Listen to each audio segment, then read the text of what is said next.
Well, good Hey, evening, sir. hey, how are you? I am doing good. As we wait for people to filter in, it looks like there's about an 8-second delay between us and the live stream. I popped on All our right. calendar there. So as we await for people to pop in here and see If what's going anyone on. pops in, That's right. See if anybody shows up for this amazing festival of nonsense. Let's see here. I got 3 watching on mine. So there are some woo, people out there. Guys, if you're watching us, you can comment in the live chat on YouTube. It'll feed to us here on StreamYard, so we'll be able to see your comments. I think we can somehow we can highlight these, right? Yeah, we could show them. So cool. Figured that part out. Tech support. And so the principal hey, plan here is going to be this is a sort of a dress rehearsal, rough sketch of a podcast that we're going to be doing. It's going to be an audio podcast in the future. This is just a live stream so we can look like fools in front of everybody at one time. Plus, if you guys are actually watching and you can comment to us and, tell us stuff you like, stuff you don't like. I think we'll probably be hour and a half or so worth of content tonight. Maybe, maybe not. We're streaming on both of our channels here, so you guys know me. I'm James Duff from the Stash Project, like a patriot. That side over here. It's Mr. James James Tester, Tester, the Scale Model Experiment. How are we doing tonight, sir? doing all right. Doing all Uh, right. Let's get this started. I've not seen you since September, the Right, Pittsburgh show. right. You decided to go. You decided to go jet setting off to Japan. Took that trip. Yes, yes. So how was that?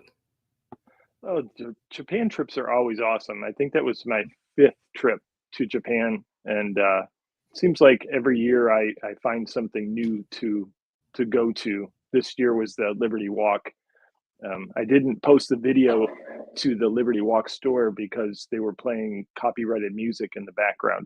So yeah, that was all kind of footage I couldn't use. Tried to talk the wife into doing a voiceover for that one, but she. Yeah. Mr. By Gunner here is will be Winbin Sun there, who's the head of the miniature decals, something that both of the Jameses here have invested a significant amount of our disposable income into in the last couple of months. And he'll have a project we're going to talk about here in a little bit that we'll be investing significant more amount of our disposable income into. Absolutely. Big resin multimedia piece. Let's see what's not. I'm sitting here. What were we going to talk about? Oh, let's see. We were talking about breaking news in the hobby, which was not really necessarily a huge breaking news, but one thing that sort of popped up on various forums after Meng announced it on their actual Facebook page. If I could figure out where the heck it went off to, so that I can show everybody. Bear with us while we go through our beginning infancy of technical things here. Is this new release that they're going to be doing? I assume that this is going to be a downscaled version of the 1/12 scale McLaren MP44 that they did here not too terribly long ago. But they, whoops, I took us off the screen while I did that, didn't I? We'll figure this out. Let's see. This is on cinematic. That's the problem. Let's see. Anyways, Anyway, so the big deal there is it's going to be 1/24th scale rather than 1/20th scale. Now, 1/20th, obviously, your normal F1 scale, traditionally speaking, because F1 cars are itty bitty, and if you put them 1/24 scale, they're ridiculously small. They're almost 1/24 scale car size in 1/20th scale. who else did that? Somebody else did 1/24 scale F1 cars. I remember doing a Sauber Petronas car Yeah, once. Revell, Germany did a bunch of 1/24 scale ones, Yeah, and yeah. then there's those Formula 3000 kits from Hasegawa that are all 1/24 scale kits as well. Okay. I'm thinking maybe possibly the situation here is they don't want to be compared to the Tamiya 1/20th scale, because Tamiya did a MP44 back in the 80s when that car was new. Okay. And so, yeah, I don't know if that's the thing. Like, we don't want to be compared to Tamiya, even though the Tamiya kit's 30 years old, because But it's probably still. just going to be a shrunk down 1/12 scale kit, or they're Meng has never had any kind of random sense to what they're doing. I mean, they've got Hummers and F350s and that weird 10th anniversary Jeep that was like not the 10th anniversary of any real Jeep. And I don't know what's going on there. So, Right. yeah, our good friend Mr. John Brolin here, who I tried to sucker into coming on, but he was, no, I don't think so. Pointing out yes, Republic of Germany, and I mean, this is one of your fans here. I don't know who this is as far as name Two is. o'clock at night. Oh my God. Huh. So, yeah, Thank you, Wigo. he is here supporting the show. So anyway, there is that issue there, and then the other one, if I can stop clicking wrong buttons, is the picture that got taken at NNL West, which seems unfortunate that this is going to be the last NNL West. They said not this one that just happened Right. year will be the last NNL West. Seems kind of odd. It was a very popular show this year. Maybe they see that crowd came back and it continues, but it's the thing that you guys had with the NNL in Toledo. Everybody's getting a little older. Nobody wants to put it on anymore. The cost of the venue goes up, and Right. Right. Right. One of the guys in my club went to it. He said he had a good time.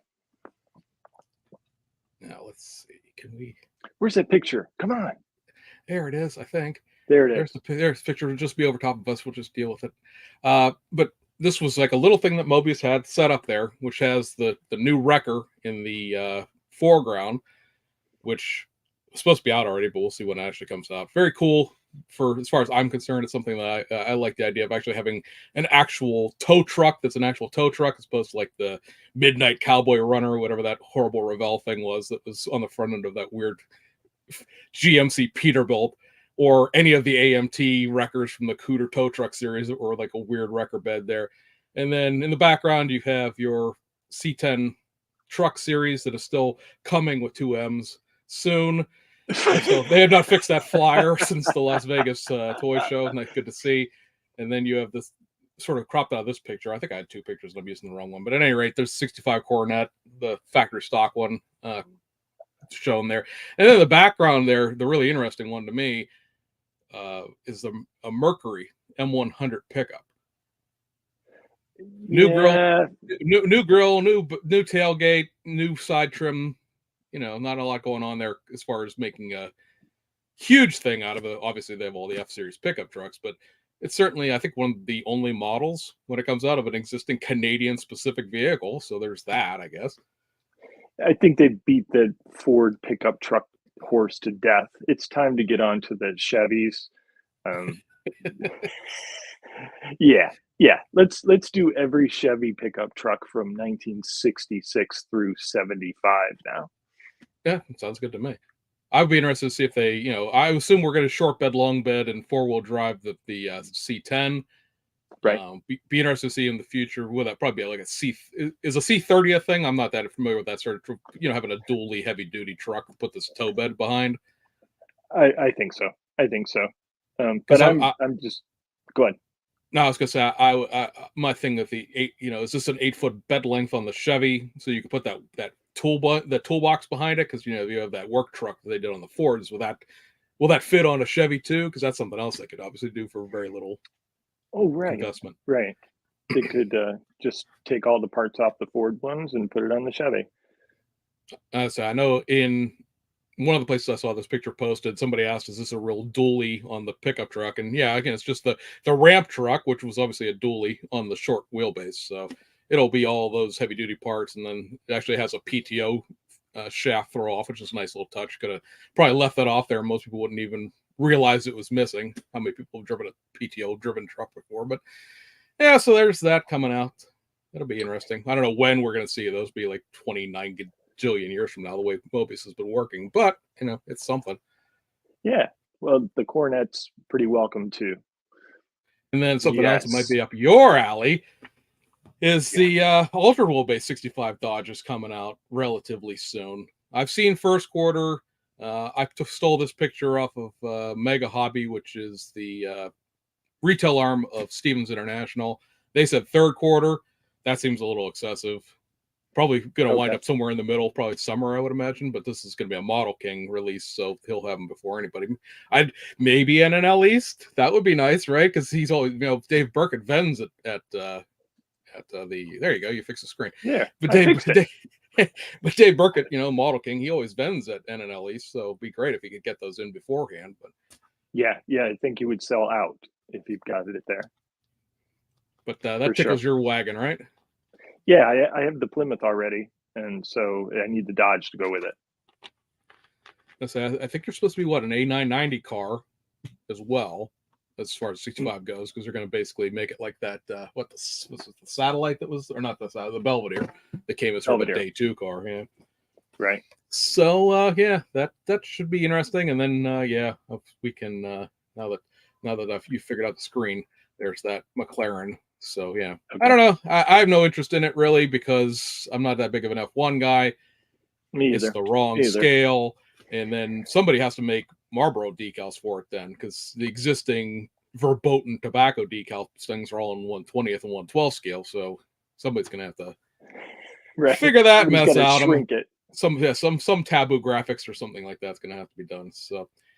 that would be that. So our first talking point of the evening, I made banners here for this so we can look all official, is our receipt of the PZY kit box Where is that? Lamborghini Aventador Liberty Walk multimedia resin kits. I gotta reach up here for mine because I'm an idiot and didn't put it down in front of me. But yes, I have the coupe version of the vehicle. And if And I you've bought the watched convertible. say if you've watched Mr. Scale Model Experiment over there, he has the convertible version of said vehicle. Stick it right here. It's sort of back there. So, all right, we've both been through these things. We both grokked the kits and the instructions there. What are we thinking about this? Because this is really your first PZY kit. You didn't get the It is. BMWs and all that stuff. So, Right. I like it. It reminds me of that other company that does high end resin kits. I won't mention their name, but you all know who I'm talking about. But yeah, it seems nice along the same lines, but very very crisp and delicate. I'm liking it. some of the pieces for that engine compartment for things like the overhead suspension wishbones and some of the like, I don't know if it's supposed to be technically radiator hoses or just supports there are incredibly fine. Like to the point of like I didn't want to take them out of the bag to check them off the inventory list because they're like ridiculously small. Yeah, I I don't think know I if I can, pointed out that that wing was about paper thin. yeah, the wings paper thin, the back of the rear diffuser you The can little see pick through. thing. Yeah, yeah, yeah. I'm trying to see if I can. Oh, So the scorpion tail on the end of that hood. these three pieces right there in the middle, the two suspension components and that brace that go over top of the engine component, they are like mechanical pencil lead thin. I've never seen anything cast in resin that fine before. I mean, I have a couple of the other companies' model kits, which we'll talk about when we get into like what do we get portion, but that is like, and they've had some chassis pans and stuff like that you can see through, but that's like next level, and it's not even you can see 3D printing being that fine, but that's cast resin. They gave you able to get that out Right. of a mold without breaking it or something. Yeah, you could imagine their scrap pile for all the ones that didn't make it out of the mold. And you asked before what my decal packages were, so here are basically the decal packages for the coupe, which are not going to be particularly clear, I don't think, but we Right. got the Coca-Cola livery, so it can match all my Coca-Cola. AMT kits. Yeah, I was going to do the purple car, the one that's on the box art, because it was like the Auto Salon debut, but then Lee went ahead and built the thing on it's as the demo car for it, and I'm like, oh well, shoot, now I got to pick something else. So I don't know. I kind of like the because this has the parts to the prototype car, which has the special wheels. It's blurring and it's white, but that's this set of we're just to go through instructions. This set of snowflake wheels that I got, that's specific to that prototype Ooh. car, and I have there's specific decals to this that are specific to the prototype car. And if you guys have never seen the decals on this, it comes with a whole bunch of carbon fiber, which is what all of this is over here. But yeah, and it's great because if you've ever seen the instructions for the other company, they're sort of a 3D CAD image of the model. It's like, hey, good luck, Godspeed, have fun. These are more like regular instructions. Have you ever seen a modeler's kit out of Japan? Their instructions are the same thing where they're blank resin with some point. Now, when you get into stuff like the seats, where it's like giving you 900 call outs for the seats, that's a little complicated. Right. You got to figure out which one belongs to which seat option. But overall, I have, except for the Mercedes DTM car, I have all of the PZY kits, and this certainly is as good as the BMW was. The Porsche was a little rough around the edges compared to the BMW, but it's very cool. It's a very badass car, just in general. The looks of it's very aggressive. And Mr. Brolin, he would like us to coke all the things. And then Andrew Aristirian, he wants to know if we can get a pickup truck that was produced after he got a driver's license. No, you may not. You know what? You can buy one of those AMT repops of the old OBS Chevys. That's what you can get. There you go. You're old enough to 1990. You had a driver's license. But yeah, I'm looking forward to that. Are we going to actually try to like build these as quasi buddy builds here, or what? We absolutely could. We absolutely could. I know we tossed around that idea. Like a week? What's that? Will you be ready in a week? A week? I'll never be ready, but yeah, sure. I can. I mean, I'm sitting here looking at the Ferrari 360 Spider that I was talking to Mr. Brolin about because he's doing his Ferrari 360. And I'm like, oh, I have that Spider. I could pull that out. And I looked at it and I got the photo etch out from Hobby Design. And I'm like, oh, yeah, look at this, stuff like that. And then it's easy. I haven't touched it. So, yeah. Easy. That's always a good time. Planning for the future when you're not actually in planning for the future. That's always a good time. So what did we around colors? I've been kicking around colors for that Lamborghini. I still haven't decided yet. I bought those color shift paints in Japan when I was there and kind of kicking those around, but I don't know. I thought we were doing you were doing a flat gold or matte bronze or something like that. Oh, that's high on the list too. But I don't know. Viewer requests for colors there. Matte bronze.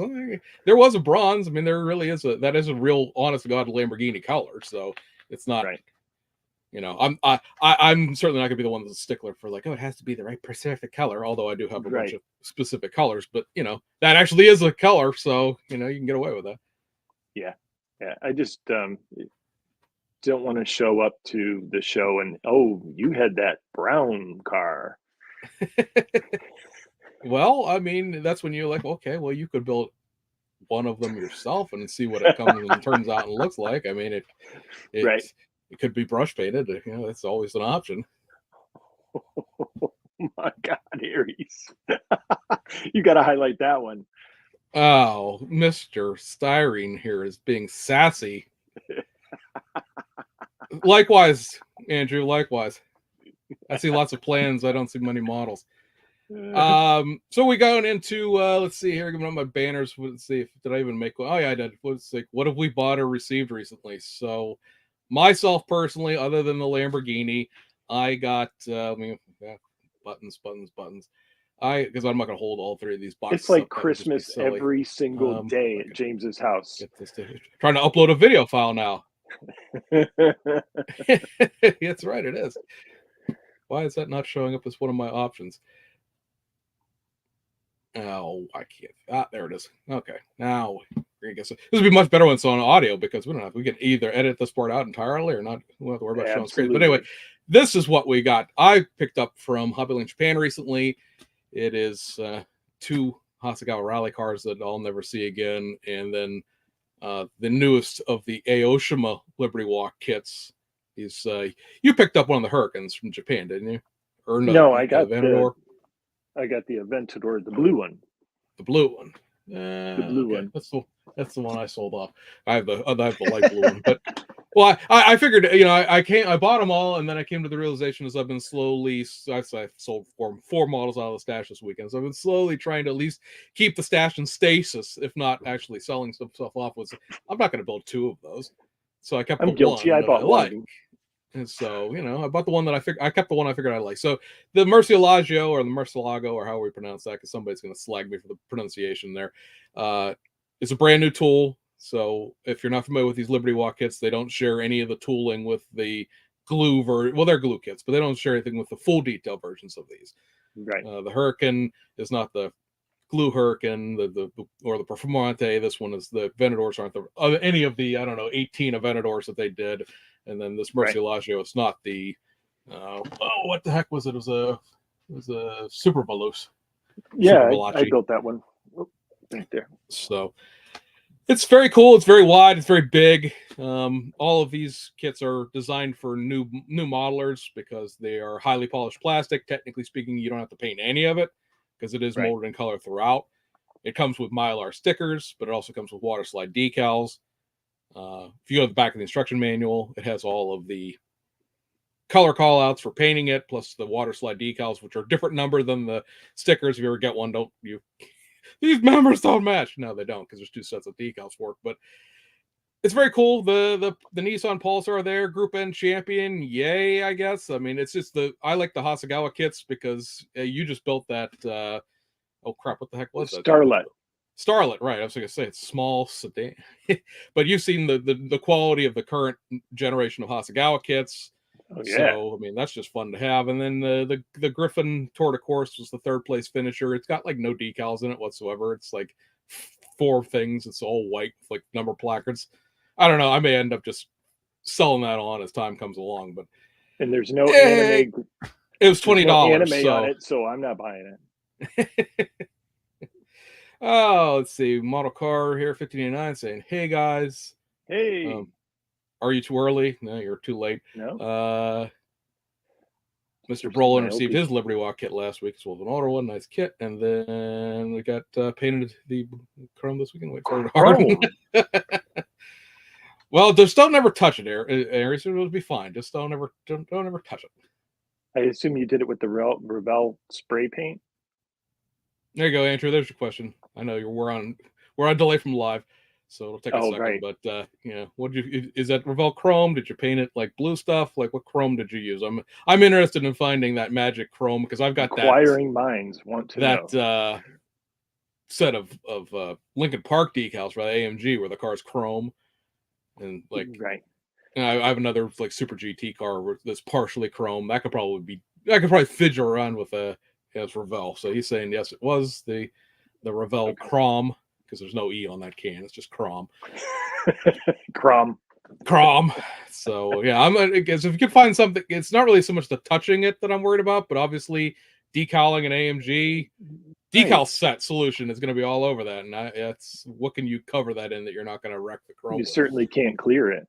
Yeah, so I know Pro Scale Paints, which is Paul Bretland International Scale Modeler, he has a chrome system that is painted over black. It's chrome. Then you 2K it, or no, you don't 2K. There's a sealer for it, and then you put the 2K over the sealer.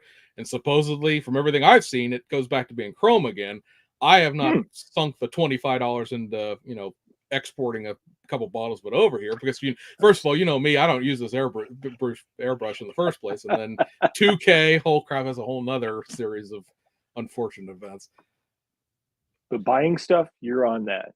Oh yeah, I can buy stuff like crazy. There are a few people in this hobby that can outbuy me. Especially when we start buying like $20 Hasegawa kits versus going out and being like, oh, I found this old Johan kit for $300. Oh yeah, well I bought 17 kits for that $300. So I win. So other than your PZY Lambo, anything you've picked up recently? I did get a set of decals in the mail today. Okay. You've got a picture. I sent you a picture yes, of this. Let me find It's a Rocket Bunny Pandem, and they're in pale gold. So I had printed a S14 Rocket Bunny car, and so I was thinking these would be good decals for that. Maybe paint it black with gold decals. Oh, very JPS. But a resin printed car painted black. Imagine that, the prep. Oh well, yeah. And then you're gonna put gold on top of it, so metallics will show all the defects as well. Right. Good luck with that, James. Right? Yeah. So is that this car? Yes. Yeah. And so there's your. So how long did that thing take to spew out the old printer? I think the body just took the body 9 hours. Just 9 hours for the body because I printed it at 0.02. And I had it at an angle, so right. Yeah. And I think the interior parts same. So yeah, I 18 hours into this kit, and it's not even as good as something that you pull out of a box. but I only paid $10 Yeah. for it. So, yeah. Let's say here's Mr. Mike North I was talking to you about off camera there. He Okay. finds prep on 3D cars easier than on styrene. Well, Well, I'll send you I one. have no experience in that. I've only bought some 3D parts here and there. I don't have any big objects like that. Yeah, I tell you, the resin 3D printer was a blessing and a curse. It, it's so much fun to print stuff of your own, and the files are cheap, but damn, I just traded one obsession with another, basically. I warned you going in. That's going to be a whole new hobby for you. It really is. Really That's is. like, because I've always looked at the 3D printing for me personally was not to print whole things like this, was to print, upgrades to stuff. I have sets of decals out the wazoo from Shunko for the like 2000 era Super GT cars. But Mhm. those kits are like, oh, this is an '04, Z, it's an '05 Lexus. And those cars changed significantly after that, but the decals are for those later cars. And so if I could print bumpers or skirts or, aero pieces that I could put into it rather than printing a whole new body. But you went Right. whole hog. You were like, screw that crap. I'm printing whole kits. I'm printing whole kits. Right. Well, So go God over rest to her soul. the Hoonigan truck, because that was another thing I printed.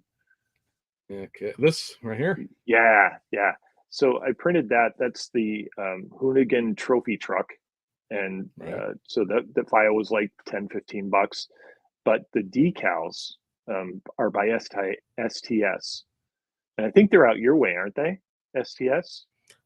They're out this way somewhere. Yeah, I think so. Because they were down in Okay, Virginia at the show I went to down there, which is a little south for them to be, right. based more towards you. And But the problem is it's just the sponsored decals. So I have to do that 5 color fade from light blue to medium blue to purple to magenta to black. Fun times. easy peasy. You're an airbrush master over there. I've collected an assortment of airbrushes, but you actually used yours. So, and I think the thing that most people don't realize about you is the fact that you are in your everything is going to be box stock, but you're quite the full detail model builder there at one point. Don't be fooled by those easy builds that he's doing now. He's a fairly accomplished modeler over there, hiding. Old James. Old James. Yeah. Well, conjure a little old James there and get yourself on your fade. You'll be fine. I don't know how you Yeah. would decal that anyway, because you'd be meshing so many colors in the print process that those decal. I mean, you figure that screen printing decals is a 4-color process, and every color after that you're adding cost to it. Like that's 4 Oh colors my. within the processing of that fade without going into all the sponsor decals and stuff like that. So that would be pricey. Absolutely. Yeah. Yeah. Plus, And you're going into the Pantones of the colors there and getting them all, because if you're just a shade off, everybody's going to scream, "This isn't the right color, purple." So, it might actually be harder to wrap decal over that than it would be to paint it, to be honest with oh you. yeah, I mean, a lot of the stuff ends up being that way, where it's like, "Oh yeah, we made this decal package for the whole car," but probably easier to just paint the car the colors that it needs Right. to be and just go, Yeah. Like those carbon wrap cars. yeah. I mean, this back there, the Chevy Cruze that has the Chevy decal package to it. Those decals in that, because it was like BMAX's first ever kit, are ridiculously bad. Like I have 12 of them or 11 of them, whatever it is, because I have that many I have that many sets of aftermarket decals for them. But to make one of those, I'll probably need like 5 of the decal sheets, because they explode in the water, they crack on the body and everything else like that. It would probably be easier to paint that car light blue, dark blue in that fade, and then put just the decals on top of it for the sponsors, and it would be trying to wrap that car with those awful first gen. I don't even know where they were printed at decals. Right. Right. And then you have to paint the back bumper anyway, so the back bumper is not going to be the same shade of blue as the rest of the car. So, well, heck, we're just going to paint it, be done with it. Yeah. A lot easier. let's see, what did we have here? What about the let's see, where'd it go? I'm gonna make everybody sick. What about this thing? This K truck that's So that one was at SEMA, and it's an actual car. And I saw pictures of it on Instagram, and I asked the guy after like 3 or 4 emails, where did you get that kit? Where'd you get that kit? And he finally said that he got it from Taobao, something to the equivalent of an Etsy or an Amazon in China. And so I reached out to my friend Wenben, and he scored one for me. So I'll probably get that in March ish time. But that's tough, man? I love that truck. yeah, It's it could just like it looks like it looks like a golf ball return thing. You just pick up the golf cars here and mow the grass back here, it's and tiny. It'll be you got tiny in 24 scale. guy hanging off the Yeah, back here like a fire truck. It'll be great. I mean, these are you have a sandbar, right? Because you bought the one I sold you, right? So you know how right, small this is to begin with. And now we're gonna throw a whole right, big body kit and some TE-37s on it and call it a day. right, right. But yeah, I'm really looking forward to buy that. Yeah, there it is. Taobao. There he goes. Yeah. Yep. All right. So, guys, we're gonna move on to the next part here, which is if I can find the banner. What our kits are coming up in the near future. So I'm going to stop sharing that, and we're going to go into the files for the February kits. Jim's or Jim. Wow, I just called you Jim. I call my. You just It's call what I me make. Jim? I did. I did. Holy Because cow. I make everybody at work call me Jim because we already have a James, so it works out. But we're gonna make James's eyes roll in the back of his head here because we're gonna talk about a bunch of stuff he's probably not going to be interested in. But we will start out now, guys. I'm going to do a regular February video, so don't. If you're watching this back in the past, don't freak out. There will be a regular video on this, but yeah, I know we We will. we all love your rants. We will discuss this month's stuff. So some stuff got delayed over at round two. It was supposed to come out in January, and so they are the 4 pickup trucks. So this is the box art to the 63. It's got that vintage silent box top where there's no printing on it. I'm gonna I'll admit I'm a sucker for these 2 kits. I don't know why. Maybe it's just because they're impossible to actually get the originals of. Like the 60 was a 1-year only truck, and then the molds were changed to the 61s to 63, so that's why the 60 was never reissued. I don't know. I'll pick them up. We'll ever build them? Probably not, but I'm interested in them. What is that little camper thing on top of the top? I What think it's what like it's like the U-Haul mom's attic kind of thing. I don't know. I think maybe it's a bed up there. Okay. All right. Because it's part of the camper top, so I assume it's like Right. you have extra storage up there. Maybe it's another bed because it's got windows, so I don't know why your like canned goods would need to see out. So I Maybe, yeah, assume it's another bed. put children to sleep up there or something, Yeah, right? maybe keep your dog up there. I don't know. It's where you stick your gun out and shoot because it's too damn cold to be outside like these guys. Hey, we got our 2-wheel drive pickup stuck in the woods. I guess we're hiking out from here. Come on, Bob. So that will be out. The Cadillac ambulance, I believe, got delayed till February 2, but we're not going to talk about that. So the other one with a much more prominent, retro box art is 1960. Again, I don't know why, but I like this. This has the same thing. We're talking about your Duster build here in a second that you did in white glue, but this is the same sort of principle where they separated out the headlights from the chrome grille. They separated the taillights out. I know a lot of people, and again, we'll touch on that in a second, but a lot of people aren't crazy about these brand new tools that are kind of like the old kits were, but I do appreciate them going through and updating them in that way. If you did put this back out with like the headlights molded into the grill, I think you'd probably, fire and brimstone would rain down upon you. So I appreciate the Mhm. separate headlights. This is actually a 2-part body this time, and apparently the original was a 1-part, so that should make everything line up. I know talking to Steve in passing, the 63, the original one, apparently being the last of the annuals, the body molding was doing a wave down the truck. That's obviously been fixed with a new tool, so that's nice. Right. Um, Marcos let's Cruz see. is building this, I think. Yeah, he is. I know. I don't know if he's building it for fine scale or somebody else, but I know I've seen him I mention think it, but I so. know he's not talking about it because it's a magazine kit. Right. And He'll knock then that out of the park. we have a reissue of the venerable 61 Ford Galaxy. I think it's been 9-10 years since this was out last. So That's for not folks a that are bad interested, kit. it's not a bad kit at all, but it's just, I love the AMT that is redoing old things that we haven't seen for a while. When you get this is sort of it's been so long that there are no more in frontline hobby shops, so let's reissue it. It's kind of like, okay. Somebody will see it and it'll be new to them, which is the point, right? Right. You got to pay for those new tools somehow. But Right.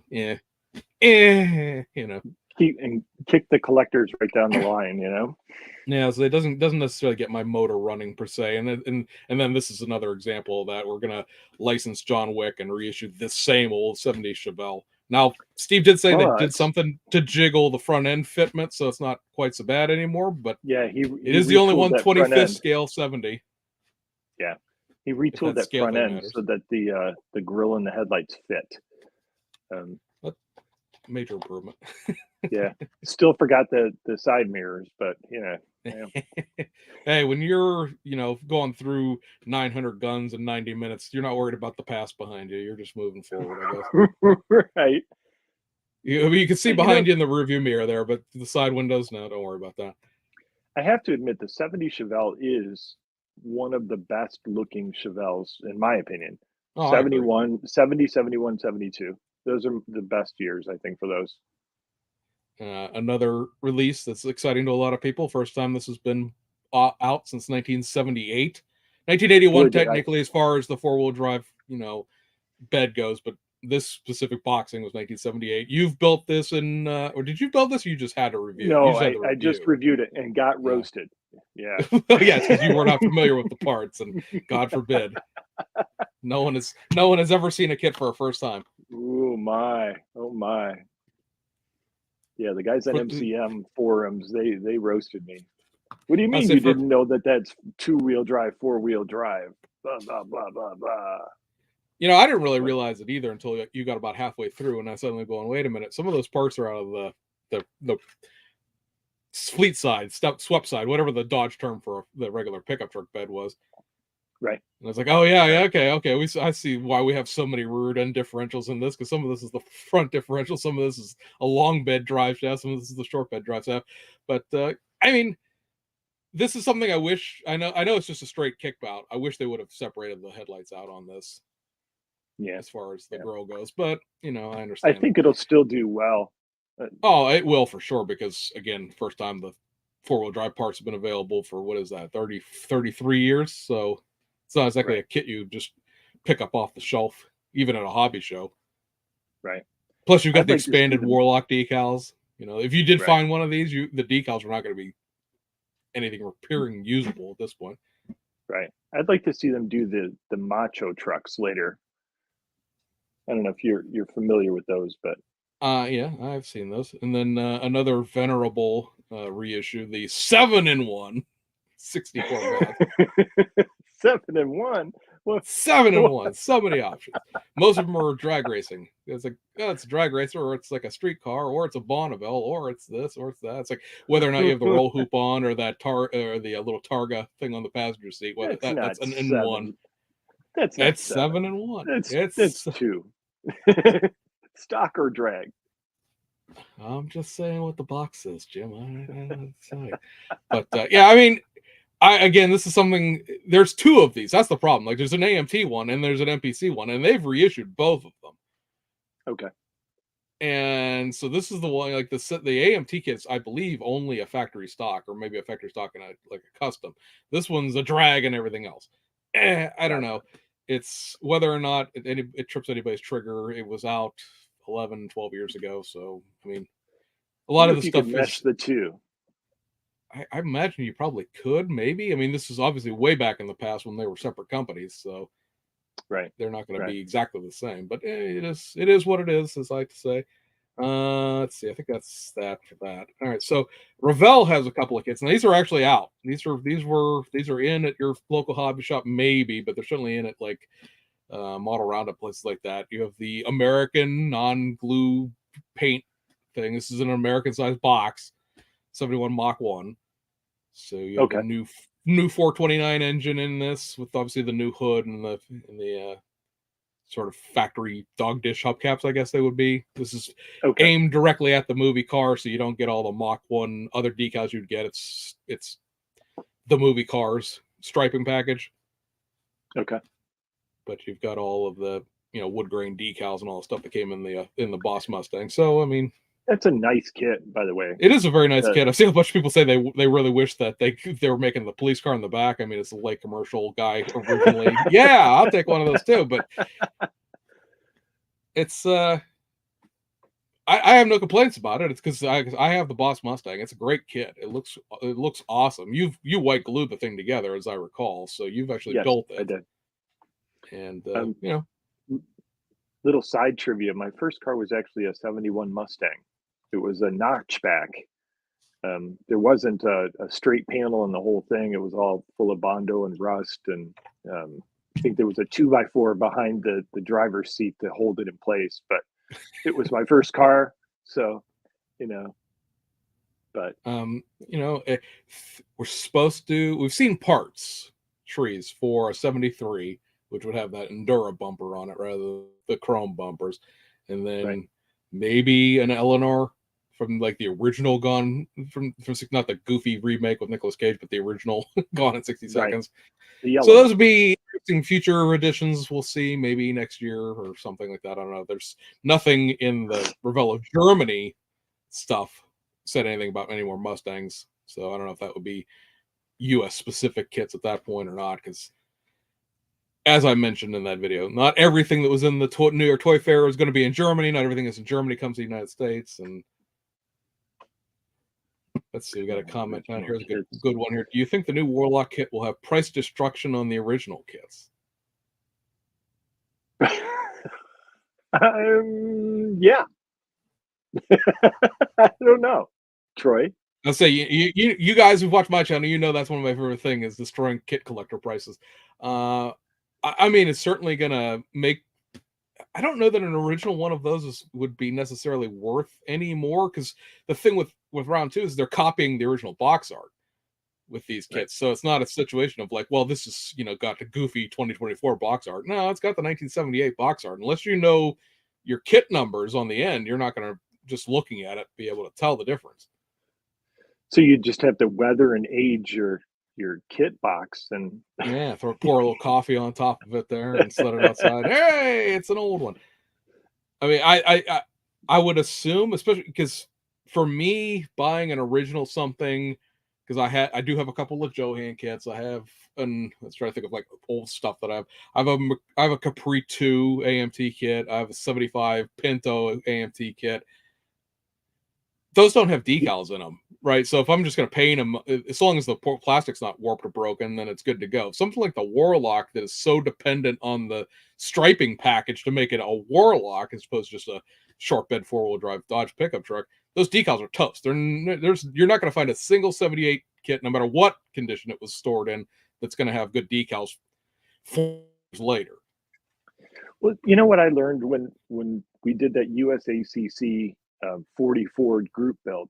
I had an ancient 40 Ford, you know, that I started with, and everybody else had the newer versions, and mine fit a lot better than, say, Brian's that he got.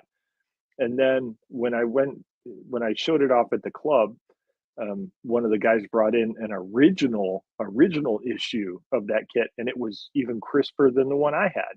So, you know, when we're talking about original kits, they're actually a little better mold wise, because they haven't been, you know, flashed over and bloated and all that good stuff. So yeah, original kit. I would, if I was to build one, I would take an original kit and just grab one of the new kits for the decals. True. I don't know that necessarily applies to this, because at least the 4-wheel drive parts in the box, they haven't been run invariably. They only had like four runs of them ever, so it shouldn't be too bad. But I don't know if the cab and the hood and stuff like that, and the engine compartment, that's probably all, you know, stuff that was in that short bed fleet swap side, and then it's probably been run more. So yeah, it's probably, I certainly see your point to that. A lot of the, with Johan kits, right? Those USA oldies ones. I have a DeSoto Right. Adventure that probably has a inch and a half of flash that runs above the panel lines on everything. And if you get an original flat box of that, it's not in that kind of condition. Right. Right. So I don't know. Troy may and may not. I would certainly think it brings the price down a little bit anyway. I'm not sure what the price on those were to be. Again, I haven't seen one of those in forever anyway, so I'm not sure what they sell for. We are getting a U.S. boxing of the Aston Martin DB5, Ooh, I didn't know that we and were getting that. Cool. so that'll bring the price down on that to about $30 or so, compared to the $80 or so that the Revell Germany one was going for in some places. And again, we don't get all the paint and the glue and the gift set. So yeah, I think it's still technically, because it's like 14554 parts number. I think technically that's still a Revell Germany parts number, but it is in a small box. They Right. Model Roundup had these stacked on top of one another, and they're the same size box. So it is a US rebox, and even though it's the Revell Germany box art. So Okay. for anybody All who's been right. looking for one of those, didn't want to pay a whole piss ton of money to import one from Europe because the euro and the dollar is really crappy again, like it has been. That's an option for you if you're interested in picking one of those up. I saw somebody recently was building one of these, and they were filling in all the goofiness, because if you haven't seen the inside of one of these, the roof panel is separate for the ejector seat. The bulletproof The screen for the back shield. window, Right. yeah, Right. that's a separate piece. There's the spy gadgetry on the dashboard. That's technically a separate piece, but there's nothing that goes there to replace it for the factory stock parts. Uh, Now, Misha over at Ukraine Scale Production, they've done new wheels for this. They've done a new front grille for it with I think, a new bumper, so it's not the James Bond bumper, but parts are appearing for this. I think he wants to do an engine for it. I don't know. It's one of those things of like, are they going to make a factory stock version of this? Because that's a lot of work to put into doing something that may only sell for a year until the new one comes out, or if this is the only one we're going to get, and I'm just going to have to suck it up and Bondo the roof closed and be done with it. Yeah. If Misha does it, then it's going to be $100 for the kit if he does it. I know he's done pieces of it. Like, he's already done the wheels, already out. He's done the grill, that's already out. I know Right. he was going to do the engine. I don't know. I've told him that's what he needs to do is a whole body for it and just be done with it in case the one isn't done. But Right. obviously, those guys are dodging missiles at any given time of the day, so it may not necessarily be a huge priority for him. But Right. it's certain to have a new DB5. It's cool. Don't let the easy click system thing scare you. I know it's a snap tie kit, but it is a 122 piece snap tie kit. Right. Um, And it's they've nice. done Yeah. a series of these now with the tractors, the Fendt, and the Porsche Junior and all that stuff. Something else was A the Audi, the Volkswagen. e-tron. Yeah, the Oh, and the e-tron, the Volkswagen wagon. 23 window thing. Yeah, the Type 3 was a snap tie kit. So they are what I say, it was not your father's snap tie kit, but technically speaking, with the current crew, they may be your father's snap tie kits, because these remind me a lot more of those late 80s, early 90s Revell snap tie kits, like the Caprice and what became the Impala SS and all, where they're full detail kits. This one's not, but they're full detail kits. They're multiple pieces. They're not the build and play 8-piece, toy. It's a model kit in there Right. somewhere. Or the Fujimi next series, like the Hustler and the Flare and all that. They're No, snap no, tie no. kits, but they're not, Don't go there. Don't go there. well, I mean, Those are full kits, man. even those are better than oh, Oh hey, yeah. look, it's a 1/32 scale Malibu Mount Prospect police car. Blues Brothers. Okay, there's nothing about that that's the Blues Brothers other than the police department guys. Uh, so Salvinas Ugh. Jr., I know you're not a NASCAR guy, but Mr. Brolin, if he's still watching, he is. Junior Johnson Racing 84 Monte Carlo. This is obviously the old monogram kit with some new decals. I do find it interesting, sidebar commentary, that we can put Budweiser decals on things, but we still can't put tobacco decals on things. Yeah, what's up with that? They've done like two Busch Light cars from the old Junior Johnson Racing, Dale Yarborough days back in the 70s. And Bobby Allison's 83 championship car was a Miller Light car. Like, beer sponsorship, totally okay. But that was the first thing that went back in the 80s when the Moms Against Cool Model Kits group, got together and made AMP stuff, and stuff. So I find it, I know Revell got around this by doing adult collectibles, and maybe it's the 18 years and older on the box that saves them. But yeah, this will be the fourth or fifth beer sponsored NASCAR kit. We And won't see nobody that at blinks an Hobby eye. Lobby. No, well, they don't sell Hobby Lobby. They want, but with that sidebar, they signed their license with NASCAR. So they're an officially licensed NASCAR product now. When they started doing the next gen kits, which are, the current crop, which we're going to get some of this month as well. If I could get this stupid blasted thing to work. Like, oh, hey, Kyle Larson's 2023 Camaro looks just like the 23 and the 22 Camaro because that car is the same. No, that's a legacy thing. His Hendrick's kid died, and so that car is always going to look that way. It's always going to have a bunch of throwback to his son. But when they signed the deal on these new Camaros and the new Camrys and the Fords, they are no longer allowed to put Winston Tobacco decals on the contingency sponsors of those old kits from back in the 80s and the 70s. Huh. So a little tiny little decal about smoking. No, you can't do that, but we can splash Budweiser all over the car. That's perfectly fine. Perfect. Mr. Brolin says he wants a fried chicken beer car. So which if you're sitting there, a fried chicken beer car, you can't see it on here, but there's a giant KFC logo on the trunk of these. And we get like Mr. Alex Bowman's Camaro this month, which is this is just, if you ever wanted to like test your patience with decal sheets, this whole thing's gonna be a wrap because of the digital camo on this. Let me see if I can make this a little bit bigger. So wonder what color it'll be molded in. So we molded in like purple or dark blue, whatever the base color is to this. Okay. And then you're gonna decal the whole car around this. I believe from listening, I'm trying to think of what I can say, what I can't say publicly because I belong to the Builders Club and you're not allowed to say certain things publicly. But from what I remember, this is like 3 decal sheets worth of decals because all of the sponsor stuff will be separate. So you're gonna have like a hood decal and a roof decal, and then side decals will be broken up probably into 3 pieces. They've been doing it. Let me see if my mouse shows up when I do this.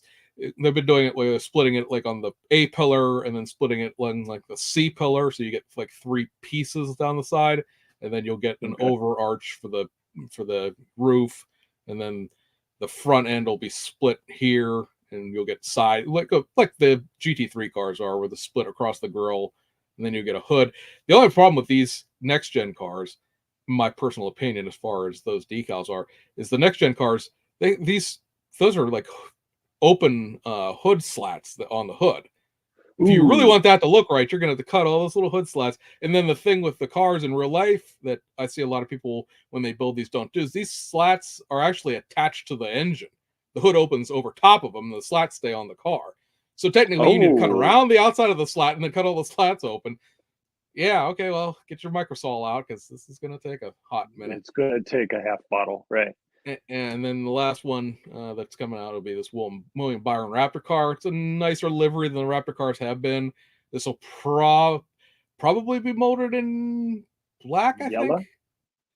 There's a fade to this. It's like a green to a yellow. So I think this is going to, the fade part there is going to be the decals, and then it'll be molded in black. Because I'm not sure how you'd necessarily, unless you mold it in yellow and maybe you, from the A pillar back, you put it as a different decal. No, I don't think you could do the decal for the front end like that in black. That would be too tough.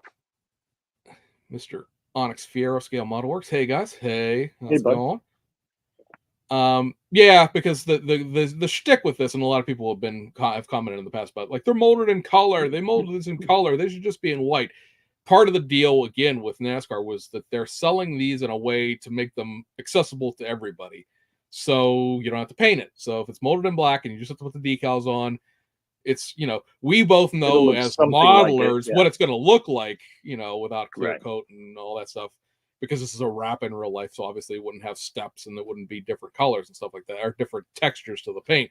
But can you pick it up at, from the Fanatic trailer at the racetrack and build it without, a huge problem? Yeah, you can. So sure. I see the point to it. I don't know that I necessarily pick any of these next gen kits up unless I've sort of gone to collecting the ones that win. So at least there's a reason behind the NASCAR kits that I own. But if any of those 3 cars, get them all anyways, don't you? I will get I'll get the Budweiser car because that'll be the push out for this month. That'll be the thing that everybody gets. These ones are all add-ons that you can buy separately, but you don't pay shipping and you get a discount rate on them. Although to be completely honest about it, the discount rate on these is about what I get charged from Betker anyway. So it's like one or the other. Right. I the stuff that I have from last season that I still like to pick up, I'll probably grab from from his hobby shop rather than adding them to my order, and Right. that way I can grab them whenever I want to. Because despite there's only 13 of these made, they're all going to sell out. You can still find them if you look for them. They're not quite as rare FOMO as you'd think. Let's go back to the beginning. Hope everyone gets seasick. So Aoshima's got two, technically speaking, new releases this month. These are both. Well, this is a reissue. The Nissan Leopard J Ferrari. I don't know what we're doing there. It's a '92 Nissan.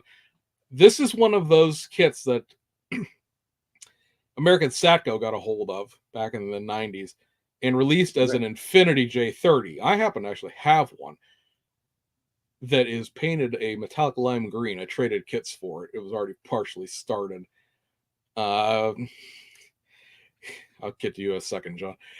But this kit comes with the left-hand drive parts in it. It's like the the Pathfinder, Toronto, Hilux Surf, Forerunner, where all Satco did was make the American decals for it.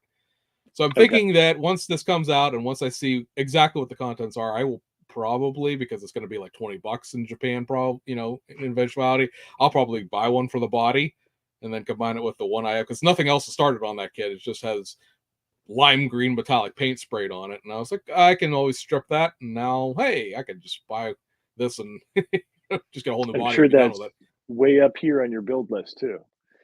No, it's just fun to because it's an Infinity. It's an oddball car. If this is the thing I always say, if you build this, you'll be the only one on the table with one, because most people don't even realize that exists. Right.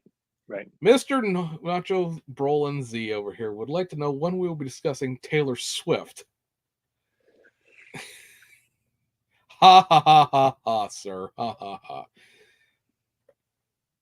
The thing we were talking about prior to coming on air is this S13, Nissan S13 that Aoshima will be releasing.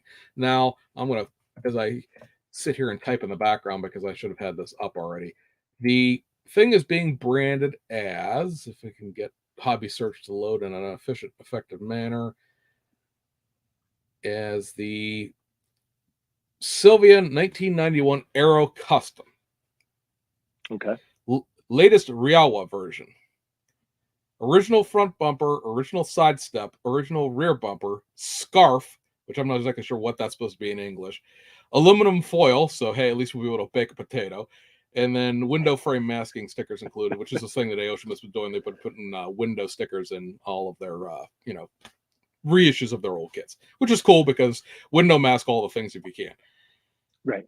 The one thing that I was talking to James about that I don't know is what about this is new. When they've done these prototypes in the past, that means everything in the prototype is new. But anybody who's been around Aoshima kits for a while knows that Aoshima, since the 1990s, early 1990s, has had an S13. It's been an 88. Let's say there's been an 88 factory stock version. There's been a 91 or 92 factory stock version. There's the Rasty one, which is the old D2 touring drift car.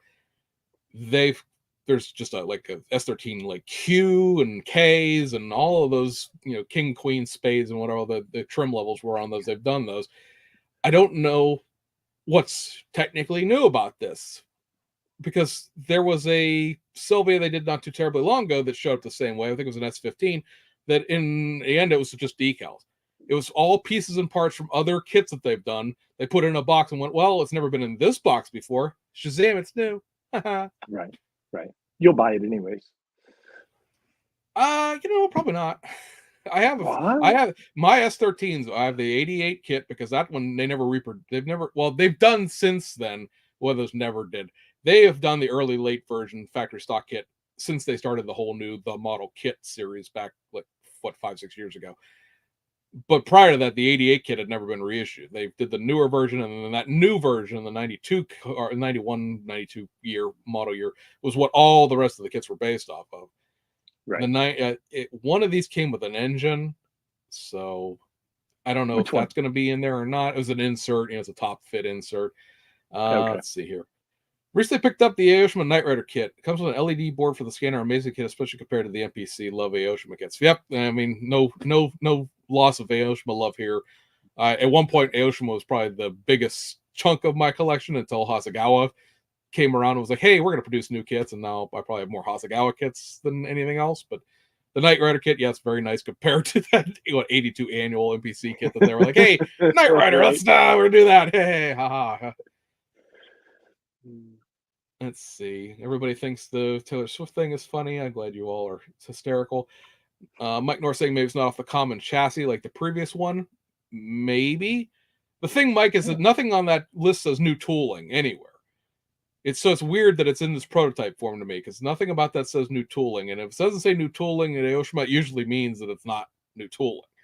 So we'll find out at the end of the month when this comes out. We'll be able to go into the parts map on the back of the instructions and Aoshima's parts maps. If you've never noticed, if you have, I know James knows this, but if you've never seen this, the parts maps will say 91 slash something something something A, and that's the A runner, and 91 is the year the tooling was manufactured. And if you go into some of these kits that are old like that are like the Rasty kit, you'll see, well, the chassis and the body and the interior tub, they're 91, and then the Rasty parts are 2008, and then the wheels are 2013, and like they'll be all amalgamation of parts. So we will be able to see when this is done what this actually is. Right. I'm assuming the arrow's new. That's what I'm going to assume is new. I'm assuming the arrow parts are the new parts, but what actually is, I guess we'll see. Troy is back wanting to know if either of us have plans to attend NNL East. So yes, we will both come, unless the Lord willing and the creek don't rise, as the saying goes. We will both be there for that extravaganza. That's always a good show. Busting our last outro of upcoming model shows, but yeah, we'll both be there. All right, That's so like Fujimi, the grand finale of the year, isn't it? yeah, really. Fujimi's got 3 kits coming out. Let me make these bigger so everybody can actually see them because they're too tiny. There we go. So 1990. Let me see what year this is supposed to be. I should know this off the top of my head, right? I'm the race car guy. I know all these things off the top of my head. So 92. I thought that was 92, but we'll make sure I don't go stumbling over. 1992 HKS Skyline. Yeah, I mean, it's nice to have this kit out with commercial decals. I guess Shunko did these decal sheets. It's what's different between that and this? That is a 1993 car. Ah, gotcha. There's actually 2 92 HKS cars. This was the late season one. There are Fujimi and Hasegawa are both on the early season. But anyway, this car is black and it has the HKS on the sides were in green, as you can see on the decal sheet there.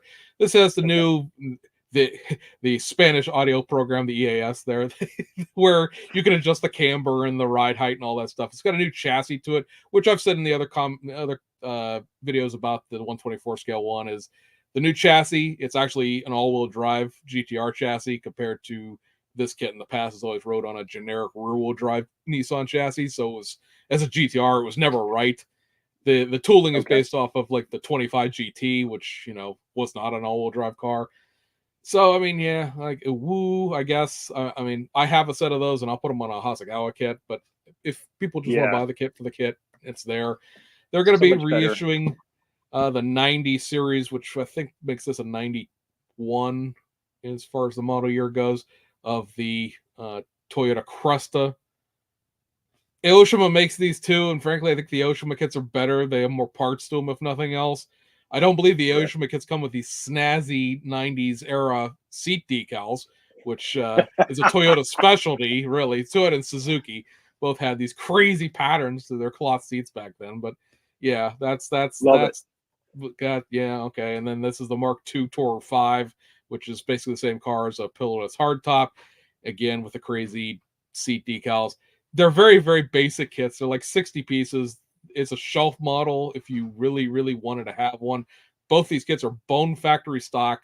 No extra parts are coming with them. So, I mean, if you want one for that, good for you, I guess, but they're not really the most awe-inspiring thing. They have not been available probably in 20 years, so there's that, but yeah. I'm down for the decals, man. Yeah.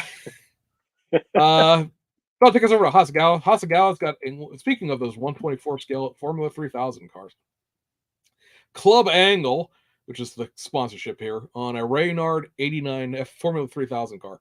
So Honda powered F3000 car, the 1/24 scale Hasegawa kits are full detail, so you do get an engine with them, and the back half is displayed here. The back engine half comes off. Now the question I have, maybe because they've done all the good ones, is this car and specifically. I meant to download the graphic for this. I'm going to have to read it off my phone instead. So bear with me while I pull this up here. This car was driven by a Brazilian Japanese driver by the name of, if I can get this to blow up, Marzario Sandro Sala.